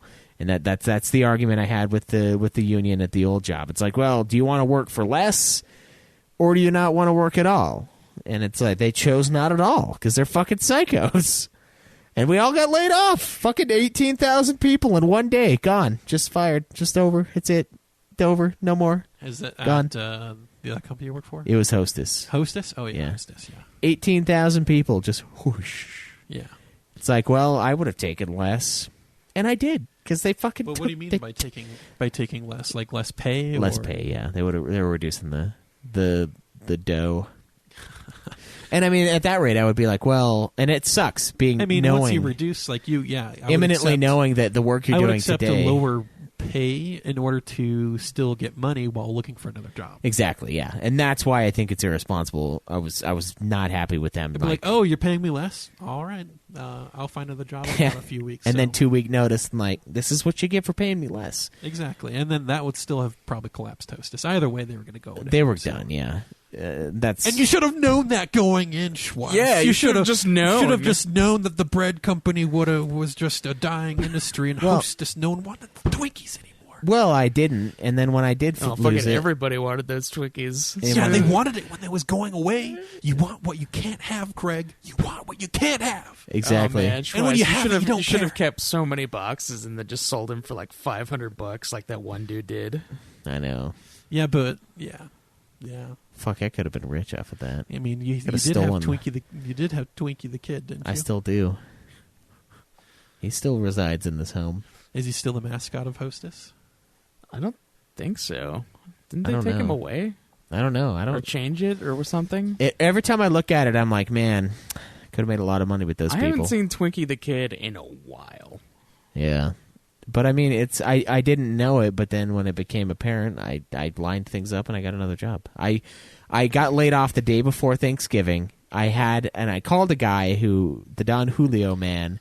I called him and he said, yeah, you can start on Thursday. So I took Thursday off for Thanksgiving, and then I started Friday. And that's the longest stretch of unemployment I've had. No, never mind. When I quit, when I told Franz they could stick it up their ass and spin, Yeah. I was unemployed for a week and a Yeah, half. fuck France. They're not great, are they? They're No. they're evil. And they have people like Brent running it. And that's why they're evil. But and, you know, He was from Hostess who failed. What did you think would fucking happen? What did you think? Long story short, though, my ending my engagement with Franz was a good thing in the long run. Yeah, exactly, yeah. So was mine. Yeah. So was mine. Mine was a great thing. I'm so much happier. Yeah. Even when I work as much as I did then, I'm like, I get paid hourly, so I don't care. Do you make more money at the post office than you did driving for Franz? No. Not on... Well, no, I think I could have made more with Franz. If I were at Franz now, I would be making a lot of money. Because I would be one of the earliest people. And the bread just keeps getting bigger. So, like, it just gets sweeter and sweeter the longer you go. It sounds like a company didn't do enough research and trying to open a new market and made some decisions that they had to take back and then slowly recoup costs over time. Yeah, they did. Yeah, it's a great way to make money. And like, I don't know if you remember the one guy. What was his name? It's like on the top of my head. The guy who would always get back first. The tall, like really skinny guy. Yeah. Travis makes a ton of fucking money. I think Travis was probably one of the more all right of the drivers. He was pretty cool. Yeah. He was really fast though, and it's commission and a percentage of and a daily like dollar amount, and he would make a ton hourly because he was just super fast. Yeah. He was really efficient. And the longer you're there, the better the route gets and like the easy more the more the market develops in this area. Yeah, you have fewer stops, so you get more from each stop, but it takes less time driving because the driving time is why mine was so long. Because I would drive all the way to Wyoming. Well, no, that was different. I would drive to up to basically Point of the Mountain almost. Oh, it's like Thanksgiving Point. Drive I make. Yeah, and driving time was the killer. But anyway, I don't know. That's what makes this such a difficult thing to talk about, even when you're in the industry. Because even if I was a developer who hated crunch time, like there are other developers who love crunch time or don't love it, but they're like they understand it. They're like, well, it has to happen for us to get the art out. And I feel like that's most issues in the world. Honestly, there are those who are willing to sacrifice great amounts to do what they love. There comes to be a point where a business asks you to keep giving too much for too long of a period to where the point where you're just fucking overwhelmed and drained. You just have to... And that's a sign of a job or workplace being toxic, and you have to know when you need to leave a place to go work somewhere else. Exactly, and I would say that's one of them, and when it becomes dead end. If those two things are happening and you're not okay with where you are right now, you should get out. You should get out 100%. And if they keep losing good people, they will pay for it. And that is how you change the industry. You don't change it by continuing to allow them to do what they do. Just the real goal of the conversation was to talk about, our opinion on the crunch and should it happen and does it affect overall gaming experience. And the real answer to that is we don't know because we don't have enough data. We don't. So I feel like this opinion-filled conversation really got us nowhere because we didn't have actual facts. Well, there aren't any facts to have, though. Like, what kind of data would you pull? We would need to actually talk to people who we would actually need data, interviews from people who had to go through crunch time and how it actually affected it. But it doesn't matter how they feel it affected it. A lot of them don't play the games. Not everyone plays games. Like, people who do voice acting don't play video games usually. They don't. You saw that when you went and saw the God of War guys. They don't fucking play God of War. They don't care. Yeah, they're actors. They act. That's their craft. Their craft isn't judging the work that they did. Their craft is the work. I feel like so we can't voice say actors streaming themselves playing a game is becoming more of a thing. Yeah, I know, and that's cool. And some of them are into it. Ray Chase from who plays Noctis in 15, he's a gamer. Yeah, there are ones who are, but their craft is the gaming or is the work that goes into the game, not the game itself. So how can we say this game was rushed? They had crunch time and it was bad. This game was rushed and it was great. Like there's no real way to solidify that information. It just depends. There's so many different facets that go into that. Like who was in charge of the development? Like who was in charge of putting deadlines down? Who was on the teams? What people were on the teams that did this, and this to make the game great. Like, there's so many different things that I think it's impossible to have that data, and I think that's why it's such a fucking clusterfuck with this issue. It's like, how do you fucking deal with it? And like, nobody knows. I feel like the answer's out there and the data's out there. It's going to be huge data. It's going to be so much fucking info. But that's the problem with what if you're pieces. And that's why you get such divisive. See, this is why you get such divisive opinions online, is because you come out with an opinion, and the closer your opinion is to some extreme idea, the more views it gets, because the more people are outraged or polarized by that. Yeah. The closer you are to the fucking line, you're towing the line, the more people will interact with your opinion. Exactly. And that's just fucking manipulating the stories on it and the people's opinions on it because of that. Yeah, and that's exactly what Craig and I were bitching about before with politicizing or like journalism. Gaming journalism, it's suffering the same thing as normal journalism. The more news, extreme your opinion is, the more interactions you're going to get, which means the more clicks, the more views, the more money you generate from it. And yes, I feel like there are legitimate arguments and some more level-headed arguments out there, but those are drowned out by the ones towing the line. The bigger problem is that it's not actually just information, it's all opinion pieces. And that's not journalism, that's just opinion pieces.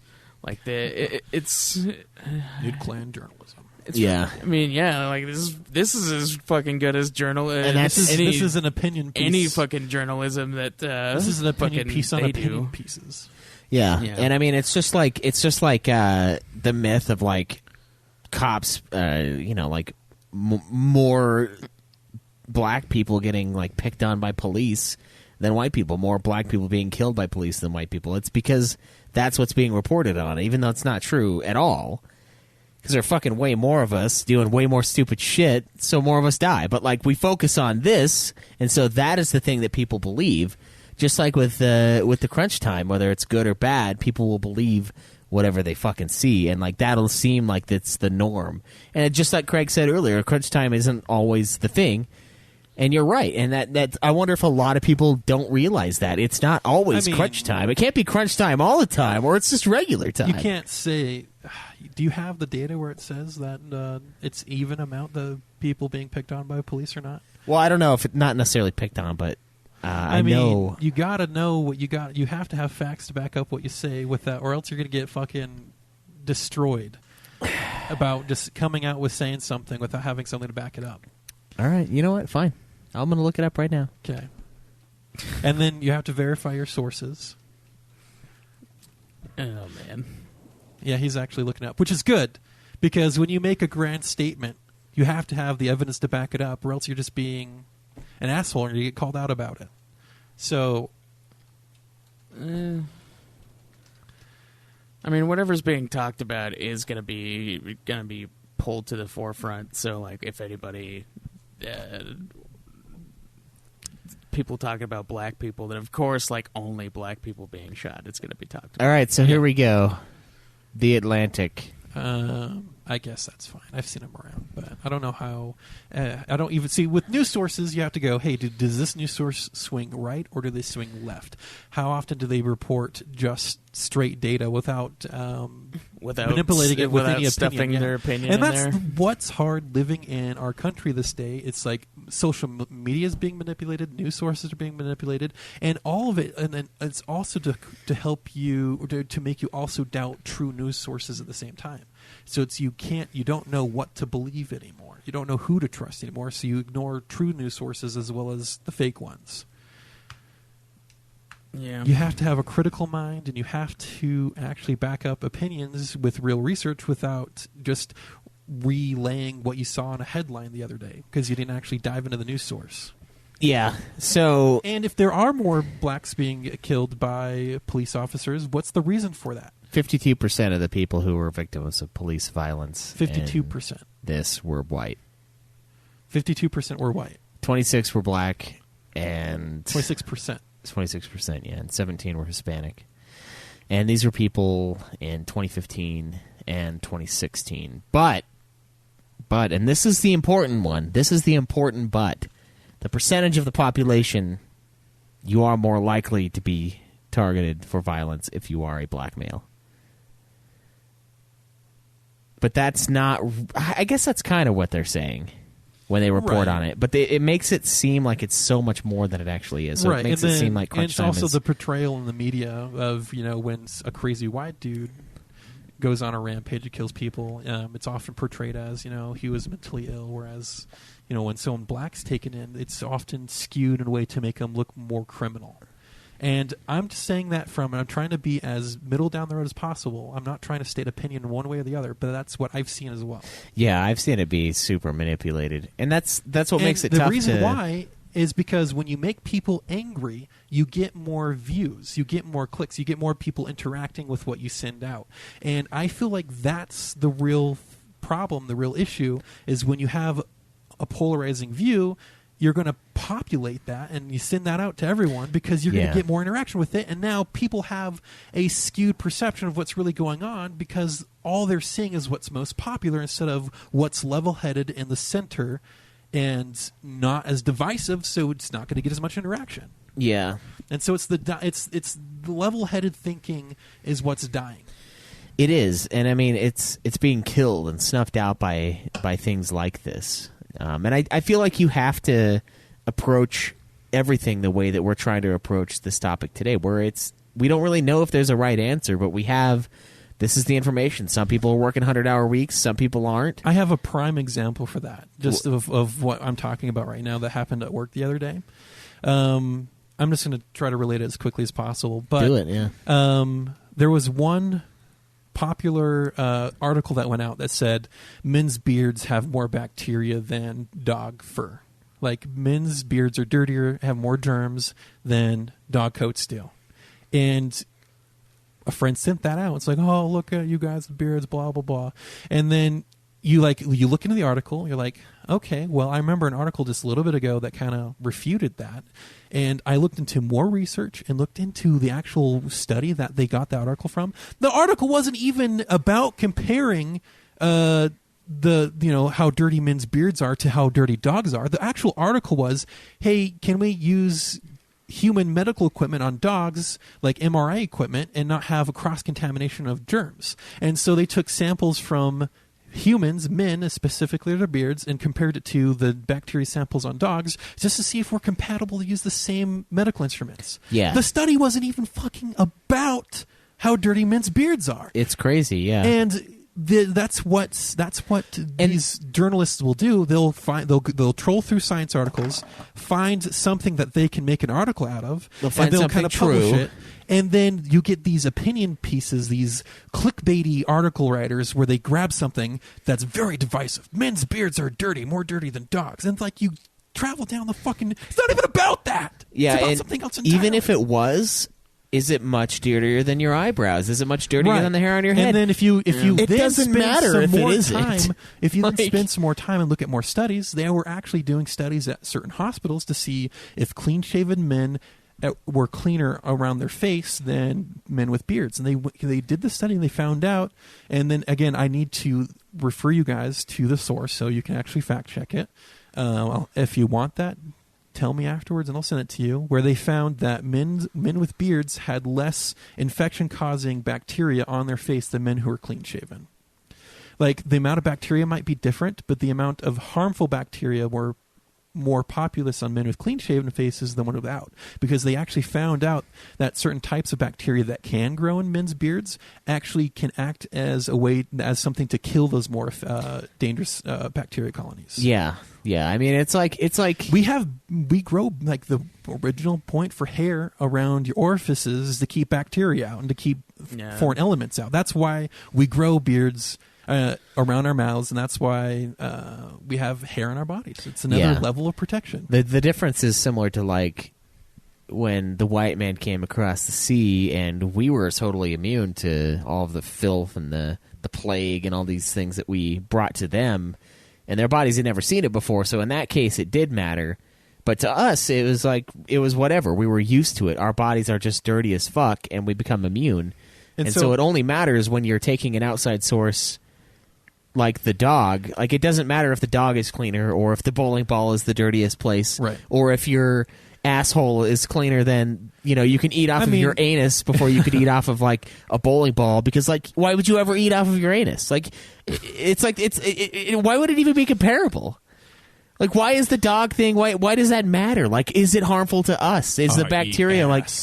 Yeah. We don't eat ass here at Nude Clan. I mean, you can have your own opinion of beards or not have your opinion of beards. But, I mean, the only reason I bring it up is just don't read a headline and just stop your research there. Yeah, I know. And, like, God, so many people do it. They fucking Yeah. do All it. day, That like your basically mom is what and my started aunt. the whole anti-vaxxer thing. Is Yeah. because, like, one guy who lost his medical license was like, this may have a connection, and he thought that it Now did. it's a thing. And then he got fucking destroyed for it, and everybody's like, this is a thing. This is actual fact. It's insane. And then there was another thing. I can't remember which school or person did this, but like they did like a random research thing and like saying that kids who grow up playing violent video games become violent, and they had no control anything. They didn't even, there was no actual scientific method that was put into this study, and they just went out and said it, and everybody was like, yeah, we agree with this. And people who tried to refute it were like, well, no, they didn't follow any of the scientific method. Like, they didn't go with any of this. And they were like, but you're not a doctor like this person is, so you can't have an opinion. Yeah, and it's like... That's literally what they fucking think, and it's ridiculous. They believe any slight thing because somebody has doctor in front of their name.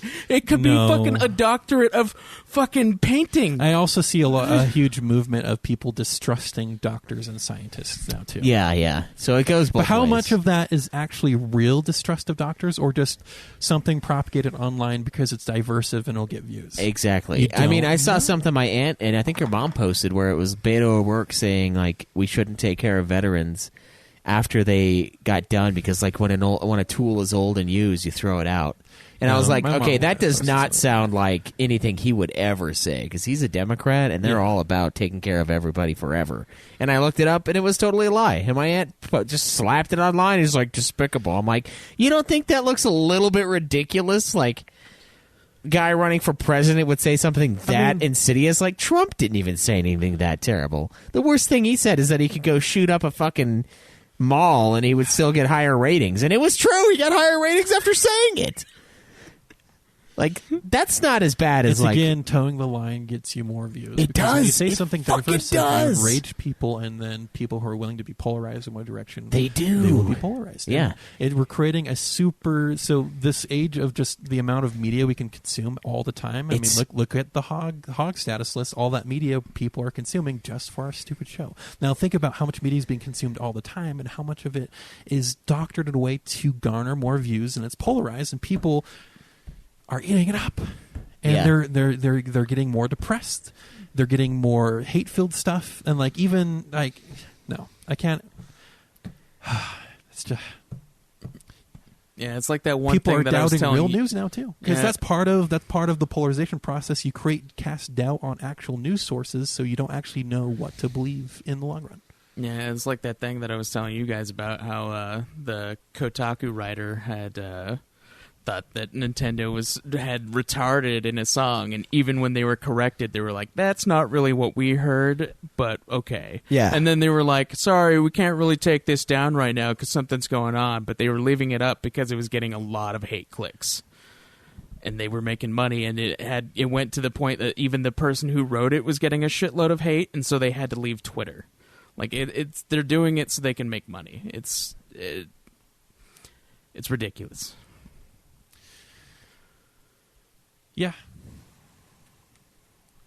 It's crazy, and that's again you're gonna have kind of the same opinion that you had before going into most things, and you come out and you'll be more enraged and more stuck in that way of thinking. Another thing that I would like to promote is like, if you have a certain opinion and you believe in it, right, and you find studies and stuff that support it.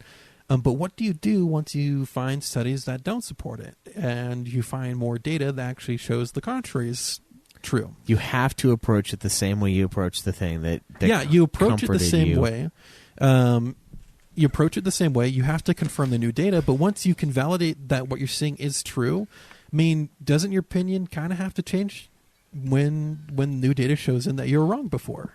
Yeah, I mean, you have to if it shows you without a doubt that you are wrong. I mean, the Maynard, unless you're just an the idiot. quote attributed to Maynard Keyes, when the facts change, my opinion does. I mean, what do you do when the facts change? Do you stay believing the old way just because that's what you believed before and you're too stubborn to change your opinion, or do you learn and move forward like everyone should? Yeah, I know a guy who his dad, they thought they were, I think, Polish or Swedish or something their whole lives, and he took a DNA test and it wasn't, and he was like, hey, we're not from this area, and his dad refused it. He was like, no, This is what I believe. We are these people. That's a little different. I mean, they could be Poles. They could be from Poland, but then like a generation before, they were from somewhere else. I mean, that's. Yeah, I guess it doesn't. Those things are so dumb. Like, and then it doesn't even with fucking DNA, matter, even with really. DNA tests, it's not like an actual 50% you get from each parent. One kid can lean more towards one side of the family, and the other kid can lean towards more to the other side. I don't think that's possible. It is possible. No, because it's not. You get half of your genetic code from your mother and half from your father. Now, whether or not something is a dominant or a recessive trait. No, DNA-wise, you can be more one thing than the other, but, family tree-wise, you're still going to be 50-50.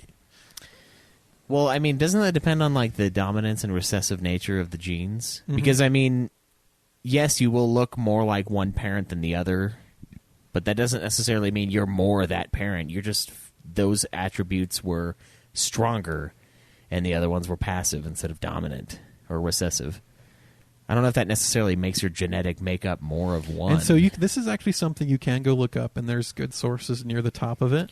But you can inherit more traits from one parent than the other. And then when you do a DNA test, you'll have more strong results in one area than the other. It's not going to be exactly 50-50. And then, everyone's DNA is a mix of a whole bunch of different things. Yeah. And so certain things could match within your parents. Now you're more one thing than the other just because of that.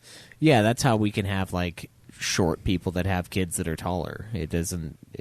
So DNA inheritance is random. And, and so as far as DNA goes... It's random. Well, I know, but I mean, like, as far as, like, where you come from, it's amazing. But then, as where you come from, that guy was stuck in that idea that, like, this is that who he's we been are. from Poland. Okay, so another good example. He was so mad about another it. good example is finding. I can't remember exactly. Again, this must have been an article made to enrage Some people. fuckface. Where one guy who was super. Kind of racist towards another group or culture, and they did a DNA test and found out he actually has a good chunk of that culture in his DNA. Was it Ted Nugent? I don't know. It was probably Ted Nugent. And I think it was actually a study done in Britain. It was a study done on Ted Nugent. No. They captured a and that's Ted it again. Nugent Another in the thing, wild. the facts change. And they actually did. They actually, saliva. as a part of. Oh, okay, I'm remembering more. In the wild. They did a study to where where people had super strong opinions about other people. I don't know how much of this was fake just for the camera, but then the whole point was, hey, you actually have a lot of this DNA in you as well. You're more common to them than you previously thought. And then they would take two people from those two groups that technically hated each other and then just put them in a room and then had them talk about anything, do anything they wanted, to get to know each other, basically. And often, at the end of it, they had a more positive outlook of the people they previously didn't like. And that's because a lot of if you let yourself, a lot of your views can be, manipulated, again, through means of social media and other forms of media. Whereas when you actually get to know that person, know that culture, and spend some time there, you're actually softened in your opinion of them. You actually realize, hey, they're just people just like I am, and you understand them more. The fear and hate come from not understanding. Yeah, it's the unknown that we truly fear. Just like how we don't know how crunch time feels, and we fear it. I'm going to venture out and say it feels like shit. Yeah, it probably does. It probably feels like shit. I mean, no one's arguing that point. Yeah. I mean, the necessity of it. What to do about it, I don't know. I mean, the hard thing is if you fully unionize and you make things cost X amount, then companies won't be able to make games, and then Pay your dues. It's back to the situation of, do you want a job or not? And if it's too expensive to make it, then there are fewer of these jobs out there, more people unemployed.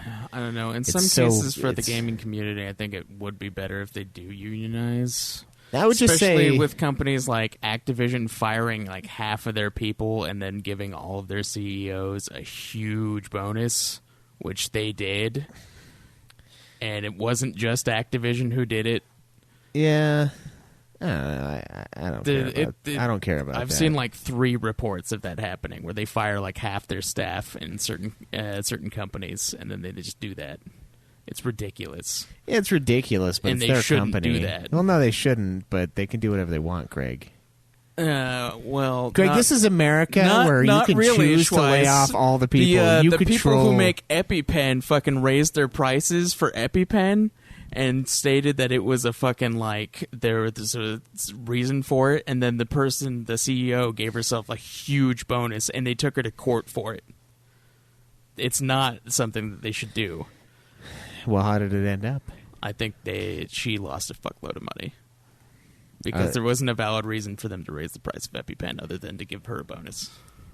I mean... Yeah, when you raise the price of something that somebody needs to live... That's the difference between need and want, though. We're not talking about something people need. Well, I know it's a different... But it's like Nobody there's still a needs. company that makes EpiPen. That nobody needs. They still make that. Right, yeah, and... Another thing one's is tough. we're seeing that in insulin as well, where the prices of insulin are far more expensive here in the United States than elsewhere. And people need that to live. Yeah, so they know people will pay it, so they know they're going to get more money. Mm-hmm.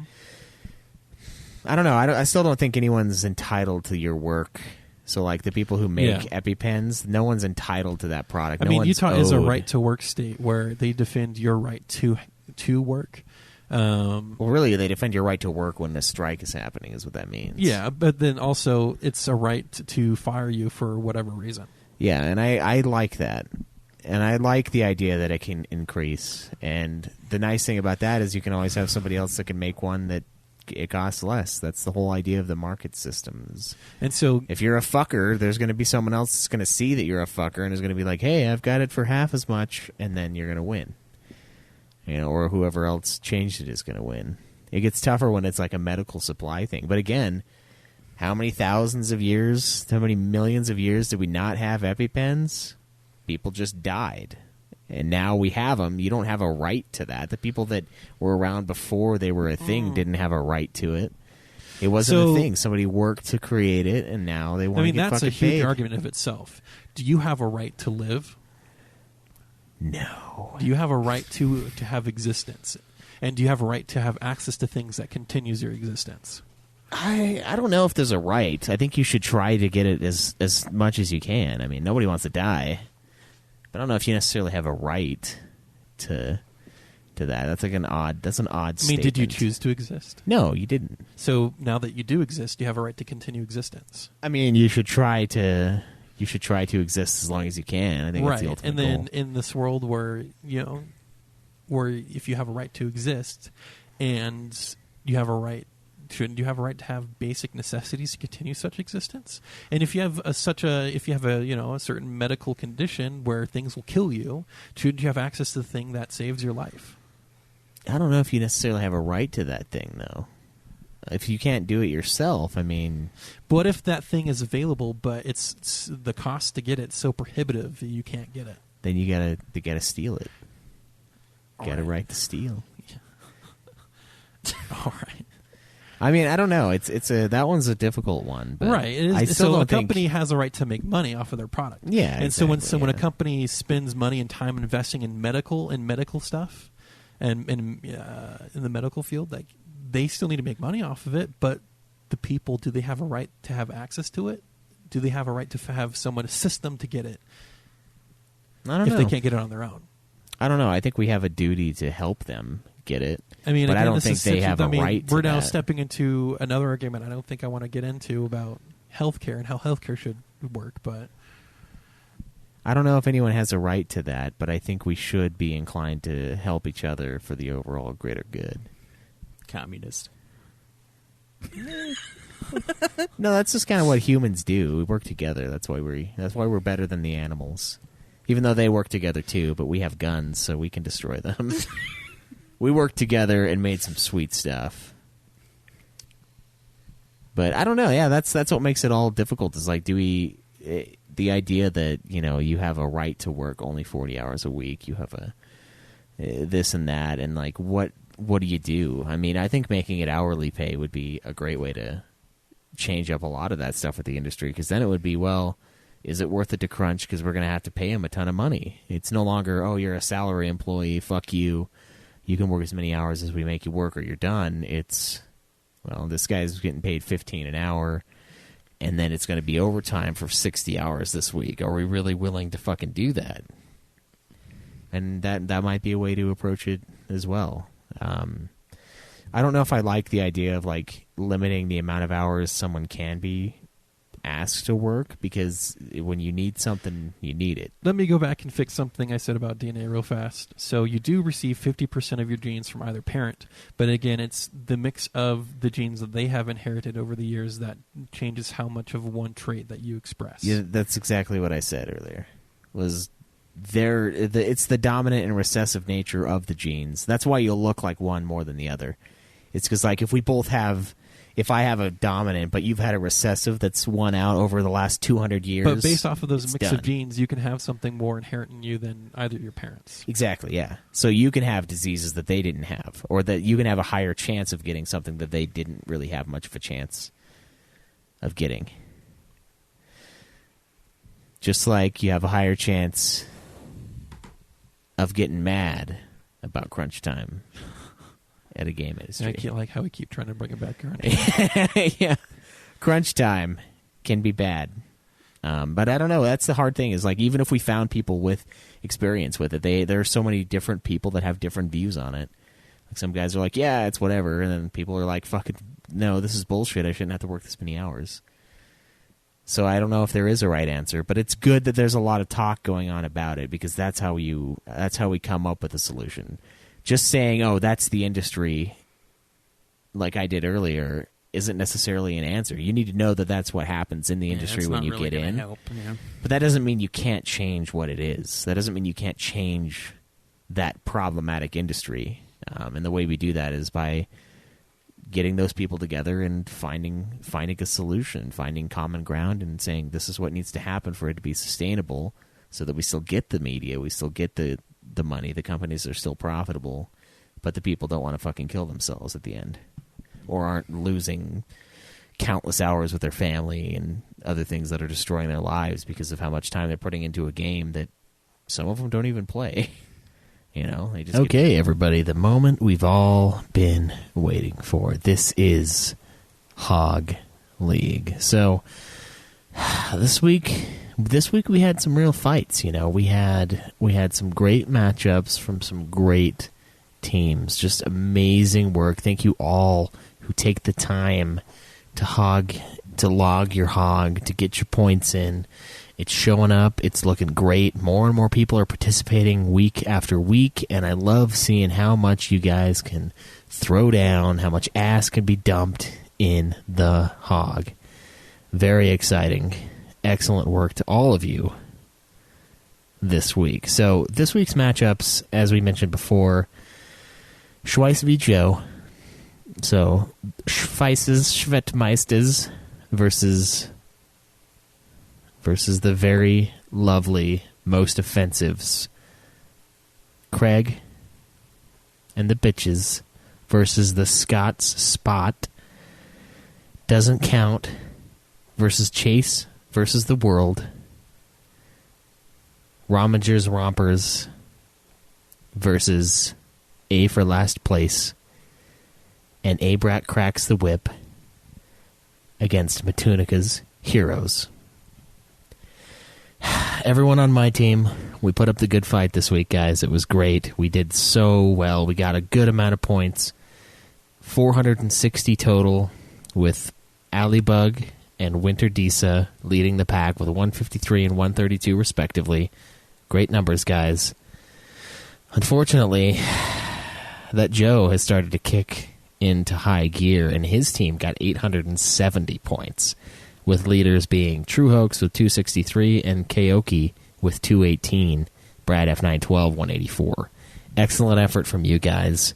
You took the win, 870 to 460, and that makes Schweiss's Schwettmeisters move to 0-3 on the season, and the Most Offensives still undefeated at 3-0. Craig and the Bitches against the Scott Spot. Now this one, Craig's team a little less than before. Leading the pack, we have Caleb Craig with 184 and Irat with 179. Third place looks like Skull Haiti at 56. So not a high week for those guys this time. And unfortunately for y'all, gotta say, man, got to say that Scott Spot and his team truly took it this week with a total of 713 points. Leaders being Machete Facelift with 133, Magic Carp with Machete Facelift with 136, excuse me. Magic Carp with 133.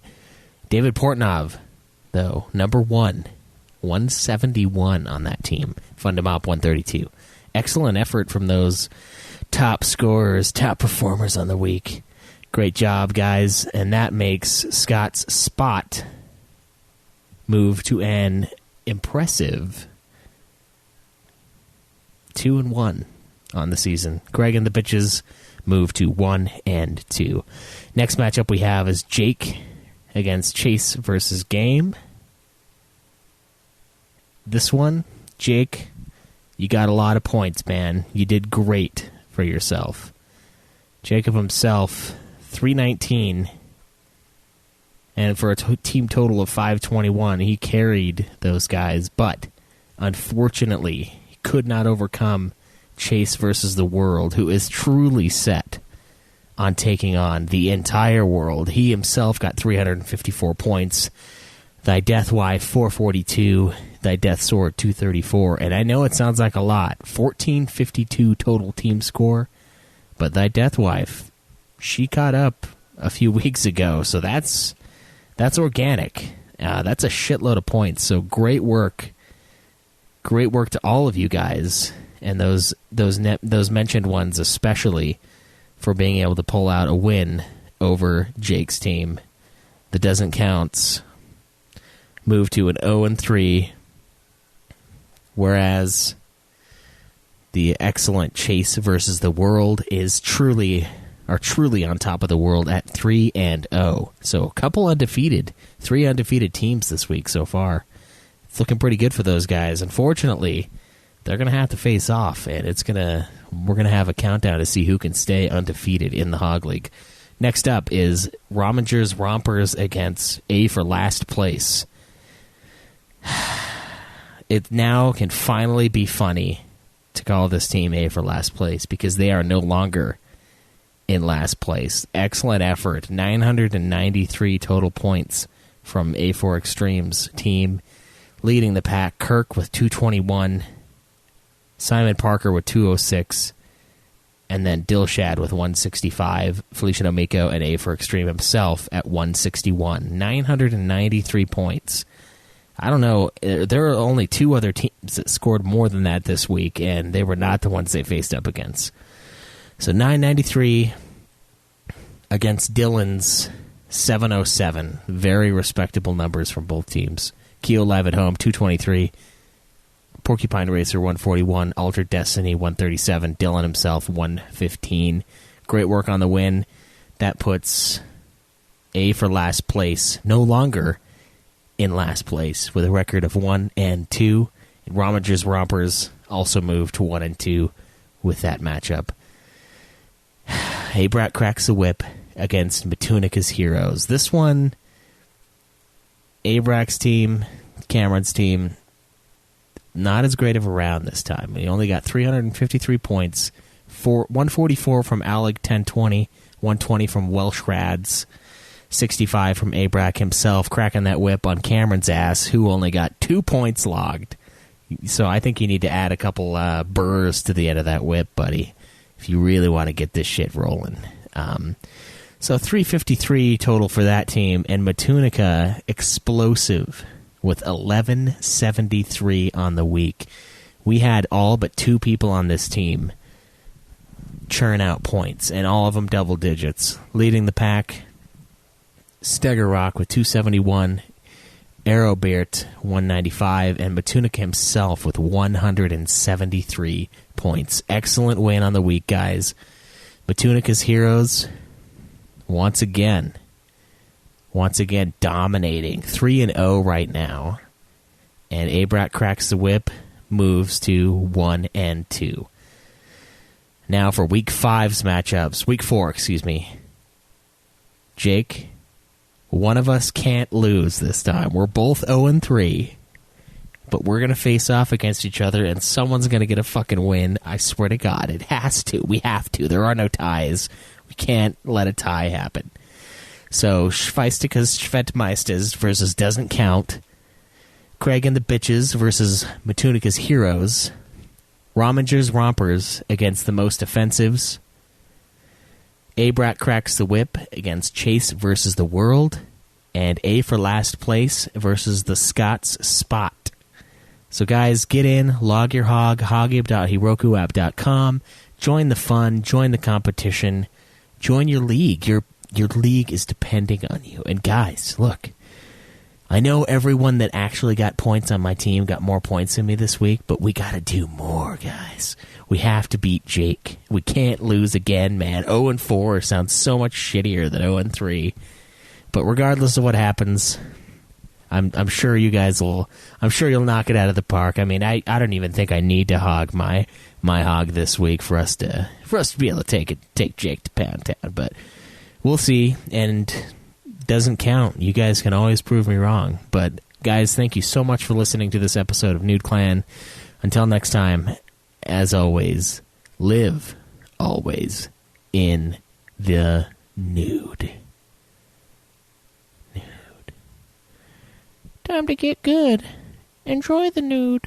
No!